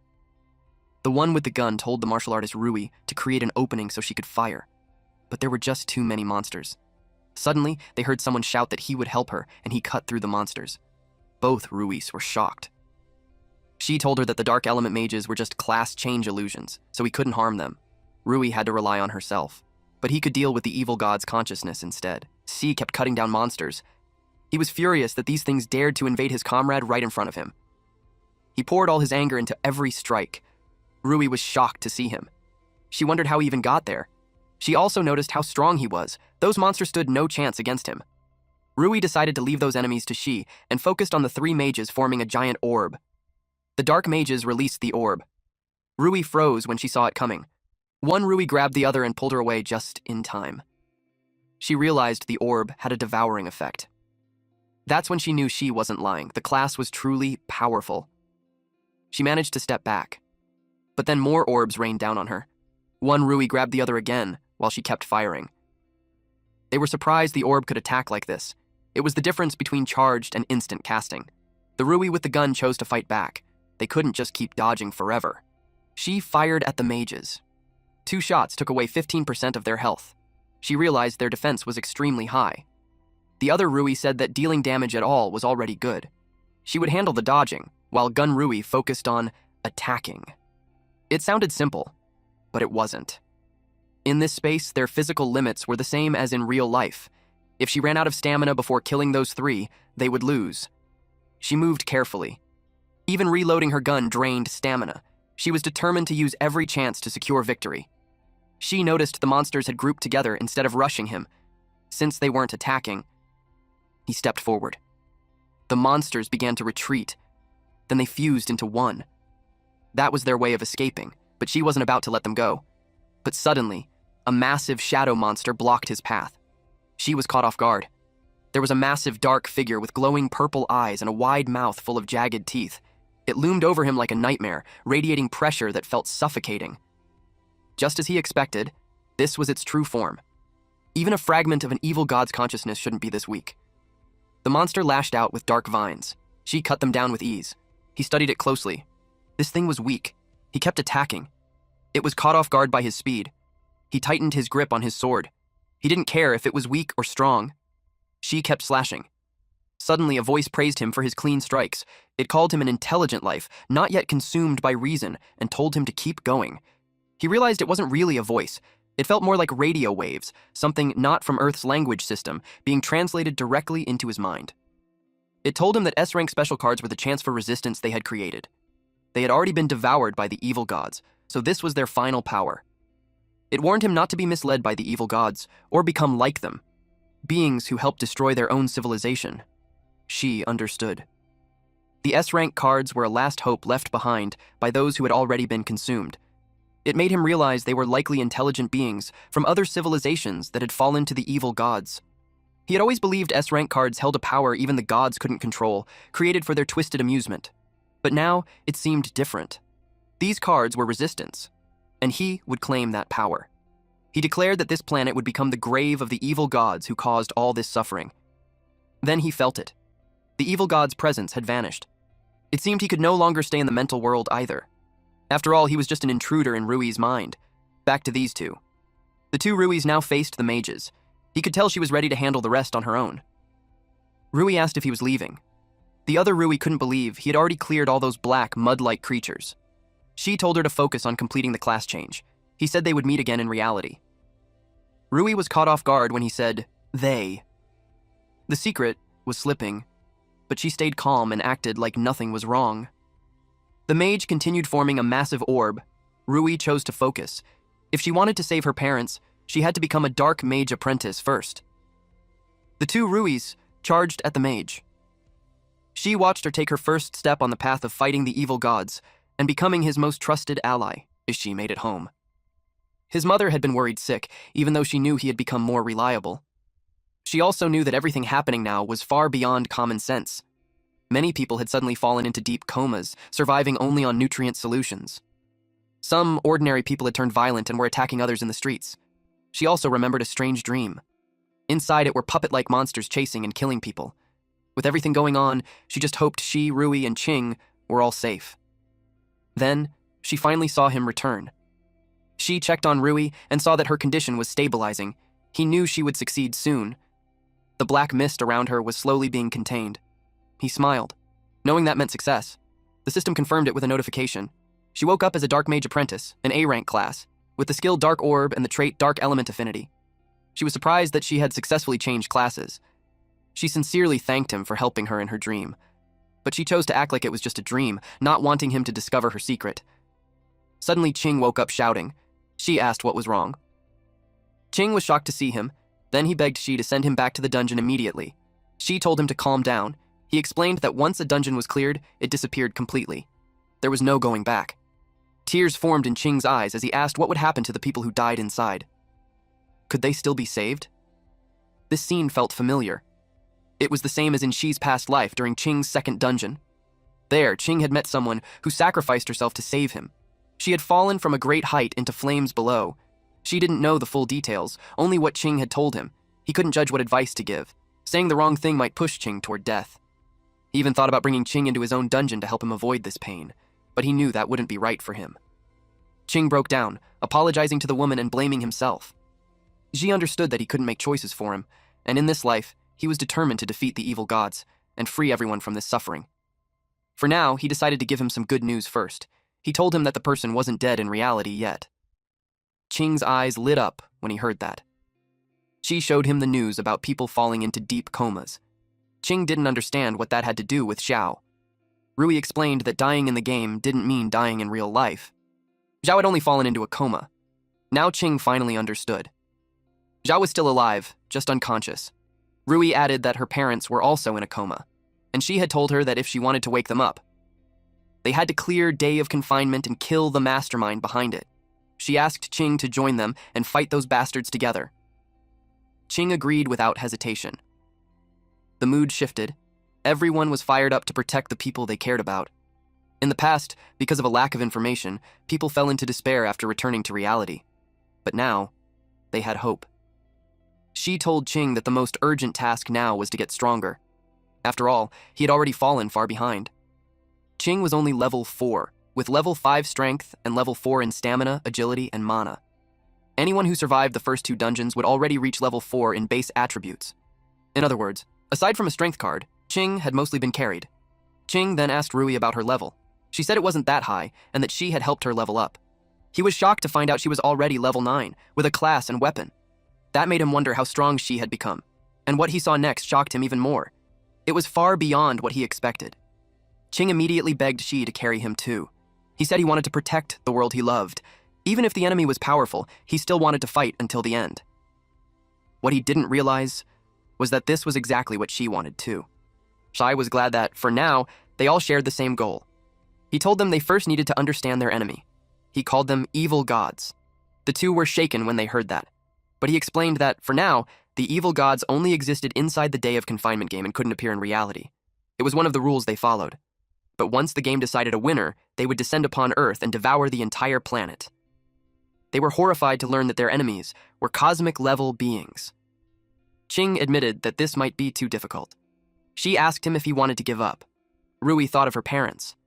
Qing remembered Xiao falling into the flames, and both of them answered. They wouldn't give up. Hearing that, Shi continued. He told them where their chance of victory lay. The key was the 15S rank special cards. Each one held immense power. If they could gather them all, they would have a chance to fight back against the evil gods. Rui asked if all they had to do was help him find those cards. Qing said the goal was clear. Rui then asked how many dungeons existed in Day of Confinement, and which ones held S-rank cards. She explained that the evil gods had merged the dungeons with human society.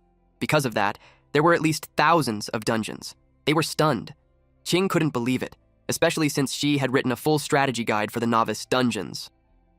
She said that was only possible because there were just 19 types of novice dungeons, so documenting them wasn't too hard. Even though S-rank cards were rare, he knew of one dungeon that contained one. Our boy thought of the woman who would betray humanity. She told Qing to go home and rest. In 3 days, he would take him into the next dungeon. At that moment, a screen appeared, showing the countdown for the next Day of Confinement game.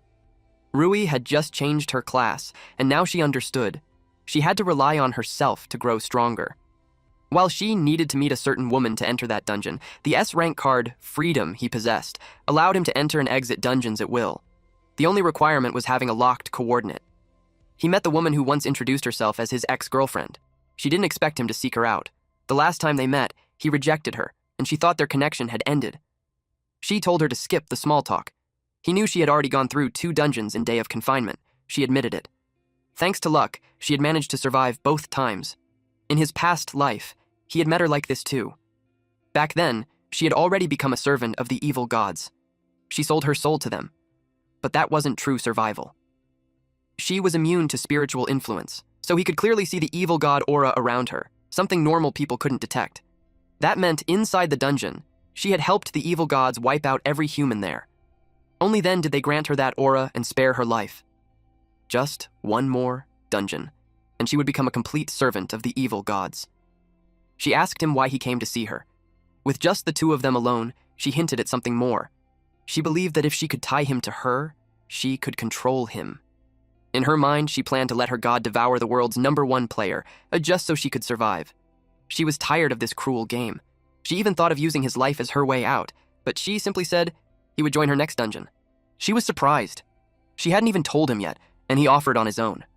She told her that if she agreed, they should shake hands so he could leave a mark on her. He was using the ability granted by the Freedom card. She happily took his hand. Then she teased him, hinting she was open to more. She pulled away and told her they would meet again in the dungeon. Then he left. She was annoyed. No man had ever rejected her so openly. She swore she would make him regret it. The day came for the players to be transported into the game. She reminded Qing of the rules. Qing said he remembered everything. She activated the second use of Freedom. The system confirmed it had locked onto the target, Jian's dungeon. It asked if he wanted to enter. She confirmed. The dungeon was called Doomsday Paradise. Freedom activates. She and Qing enter the C-rank dungeon, Doomsday Paradise. Their bodies start to pixelate. Collecting all S cards is Ji's true goal, so he must enter the dungeons he never cleared in his past life. From this moment on, his path to becoming stronger will be different. They appear inside the Doomsday Paradise first stage preparation room. Qing is surprised to see a preparation room at all. She suspects it is tied to the dungeon's rules. He has only seen shared clearing guides for this dungeon. For now, he observes his surroundings and analyzes the situation to increase his chances of success. A system window pops up, welcoming him to Doomsday Paradise. Before the game begins, everyone has the right to form a team. The system tells him to click an avatar and send an invitation. If the other party accepts, they become teammates. The team limit is 3 people. Qing didn't expect so many people inside the dungeon. He asks Shi who they should pick as a teammate, and Jian works for the evil gods. Putting her on any team would harm others. Rather than letting her hurt strangers, Shi decides it's better if she stays close to him. He also has the ability to suppress her. It's the perfect chance to keep an eye on her. Meanwhile, Xian wonders if she should team up with him first. Then again, joining another team and helping her god harvest lives also sounds tempting. Right then she receives an invitation from Xi and Qing. She is amused by how impatient they are. She says that being with him, the world's #1, might make things much easier, so she accepts. The moment she does, she is teleported to them. Qing is surprised to see her. She pretends to be scared and runs toward him for a hug, but she sidesteps her easily. Not today. She calmly tells Qing to open the door since their team is now full. Qing recognizes her, but he trusts that she has his reasons. So he decides to believe in him. Jian gets annoyed at him. She believes there will come a time when he will beg her sooner or later. She is confident because her god tells her all the hidden rules in advance. She plans to play a few tricks and doom him forever. They open the door. An eerie forest waits outside. This dungeon is Doomsday Paradise Part 1, Zombies in the Woods. The rule states that the top 30 teams with the highest points can enter the next stage. The leaderboard is open, and Xi's team is ranked number 007. Qing notices how unclear the rules are. It doesn't even explain how to earn points. Xian says, it's simple. Since there are zombies in the woods, the more zombies they kill, the more points they get. Qing asks Xi if there are really zombies. Xi calmly tells him to move since this stage isn't that difficult anyway. They keep walking. Then they meet the zombies. Qing panics the moment he sees them. Yes, they are very real. The zombies hear them and rush toward them. Qing starts to panic as they charge in, but Xi simply pulls out his sword. Xi makes his move. He cuts down the zombies in front of him. Qing is amazed.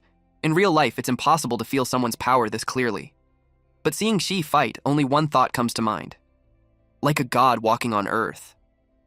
Xian realizes that the world's #1 is truly absurdly strong. Now she understands why her god wants him so badly. Qing keeps slicing through the zombies. To get clues for the S card, taking first place in every stage is required. Xi knows there are several experts who have reached this stage. His problem is how to beat all of them and claim the highest score. Soon, all the basic zombies in the area are wiped out, and he gains 50 points. Qing thinks they have already secured first place. Jian even praises him, but she knows it won't be that easy. Many players can handle basic zombies. The rankings show Team 007 in first place, followed by Team 001, then Team 009. All of them have 50 points. Team 0018 sits in 4th place with 49 points. The gap is almost nothing. They didn't expect so many teams to have the same score. Qing realizes that if they slow down even a little, they will be overtaken. That means they need to find more zombies fast. But she already knows the hidden rule of this dungeon. The real way to create a huge point gap is by defeating the zombie king at the center of the forest. If he wants the highest score, then that is his true target. Qing says the feeling of not knowing where the zombies will appear is both tense and exciting. Suddenly, a zombie jumps on him.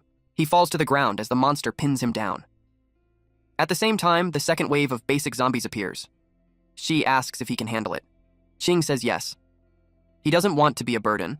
He headbutts the zombie. She tells them not to move recklessly. Jian says she's too scared to move. She ignores that and charges forward, while Qing struggles with the zombie on top of him. Jian gets annoyed again that she ignores her. Since he looks down on her, she decides to cause trouble. She secretly uses the god's power to attract other players who have also been corrupted by the evil gods. Qing realizes these zombies are stronger than he expected. He refuses to lose, especially since he still wants to save Xiao. He grabs the zombie and chokes it, until it disappears. He feels proud of himself. She also acknowledges that he did well. She has already finished his side too. Qing feels like his effort doesn't even compare. Then suddenly, someone arrives, clapping. The man says killing so many zombies so quickly is impressive. She immediately senses it. The 3 newcomers all carry an evil god aura, just like Xian. That means they helped the evil gods kill other players and were rewarded with that aura to extend their miserable lives. Xian notices them too, but she looks down on them. They don't have a god directly parasitizing them, so in her eyes they are inferior. She assumes they received the hidden rules she spread. That means the next moment will be life and death combat. She can also feel it. The god is looking forward to the slaughter. Qing asks if they are players too. He even suggests forming a team so they can help each other. They think he's naive. Then the hidden rule appears. Killing other players lets you take their points. The man who was clapping smiles. To him, This is a gift from God. Taking points from others is the fastest way to win. He tells Ching that teaming up sounds great. Ching happily reaches out his hand. But in the next second, the man points a sword at his neck. Ching realizes he can't dodge it. He braces himself for the strike, but a sword suddenly blocks it. The man is shocked by how fast it was. Seeing their killing intent, she asks if they really thought this through. But the man ignores him and tells his teammates to finish them off. She calmly deflects their attacks with precise movements. The man refuses to back down. He wants their points no matter what. His male teammate opens fire with a machine gun, while the female teammate casts spells as a mage. At that moment, the blue vein sword's skill fully charges. Ji makes his move. He unleashes a single strike. They think they can block it, but they are wrong. The blade cuts through all of them at once. The man watches in horror as his sword shatters. Then his body splits in half. The three of them vanish instantly. Ching is confused. He asks why they even tried to kill them. She explains it plainly. The man already said it. Points. One of the hidden rules allows a team to take another team's points by killing them. He then turns to Jian and asks if that's correct. She pretends it's her first time hearing about it. Very convincing, if you ignore everything else. She looks at her coldly and gives a warning. If she ever puts his friend in danger again, he will kill her first. He can already see her starting to show her true colors. She doesn't believe he can kill her, and she has already spread the hidden rule to more teams. Any player who accepted the evil god's aura receives it. The real slaughter has begun. She is sure she won't make it out alive. The system announces that Team 007, she, Ching, and Jian, now has 163 points and is ranked first. They inherited the points from the team she just killed. But even in first place, they can't relax. She notices that more players are being infected with the evil god aura. He expects things to get even more troublesome. Ching quietly tells him something feels off about Jian. He suggests leaving her behind and moving on alone. She shakes his head. It's not the right time. Letting her go now would only cause more damage. There are still many normal players around. She would get them killed. Ching agrees. For now, they have to keep her close. More zombies start approaching. Ching panics a little. She tells him to keep up if he wants to grow stronger. This is the perfect chance. They charge forward together. Ching is determined. He wants to become as strong as she, to save Xiao and the world. After that wave, Ching is completely exhausted. She reaches level 17 with 26% progress, while Ching reaches level 7 with 69% progress. She tosses several attribute cards to him. Ching has levels, but his stats are lacking. He needs to catch up. Ching uses the cards. His fatigue disappears instantly. His strength rises to level 3, stamina to level 2, and agility to level 1. Not bad for a quick boost. Players have natural affinity for certain attributes. The higher the affinity, the stronger the bonus from attribute cards. Rui has the highest agility affinity. Mao excels in strength. Ching's strongest trait is stamina. If Ching develops properly, he can become a powerful shield-type player. In future dungeons, he will be indispensable. They continue deeper into the forest. Jian watches them and assumes they are starting to tire out. Killing monsters alone won't earn points fast enough. For top-ranking teams, taking points from others is unavoidable. She expects everyone to start slaughtering each other. This is exactly the kind of chaos her god wants. Meanwhile, Team 001, Zheng Feng, Luo Yan, and Feng Di, finishes off another team. If they keep going, they will take first place. They know Team 007 is close behind, so they can't afford to relax. Luo Yan suggests hunting them down. If they take their points, no one will catch up. But Li Zhengfeng tells them to wait. Let the fish grow a little fatter first. He smirks. It'll be more satisfying that way. After all, he ranks 23rd on the world contribution leaderboard. Meanwhile, she slashed down an advanced zombie. Ching was already gasping for air. The moment advanced zombies appeared, it meant they were close to the deepest part of the miasma-dense forest. Ching agreed. Even the atmosphere felt heavy, like a boss was about to show up. The miasma concentration there was terrifyingly high. Then Ching suddenly felt it, a debuff creeping into his body. He started to panic. But she calmly said that compared to that, something even more troublesome was coming. She was expecting the boss. And right on cue, it appeared. A level 18 Zombie King. It had two skills, Miasma Domain and Zombie King Poison Gas. Ching froze the moment he saw it. Its face slowly came into view. Pale, corpse-like skin. Hollow features. Glowing red eyes locked straight ahead. And a twisted skeletal grin that made it look even more terrifying. Then it charged. But Ching wasn't useless. He slammed his head straight into its jaw. The impact pushed the Zombie King back. Qing felt proud of himself for that one.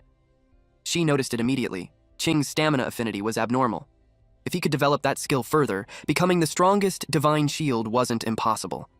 The Zombie King roared and rushed at them again. Qing panicked. It was coming back. She stepped in and parried the attack with his sword.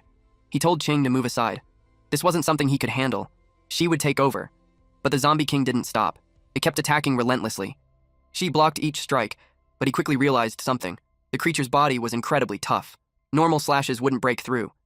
He needed another approach. The Zombie King suddenly inhaled deeply. Xi's eyes sharpened. A skill was coming. The next second it exhaled, releasing a stream of green liquid. Xi sidestepped just in time. The attack splashed onto a nearby tree, instantly corroding it. This wasn't an enemy he could rush. He had to find its weakness. But while Xi focused on the fight, someone else was watching. Hidden in the shadows, Team 001. Zhang Feng told his team to stay put. They would wait for Xi to finish the boss, then ambush them and steal everything, the rewards, the points, all of it.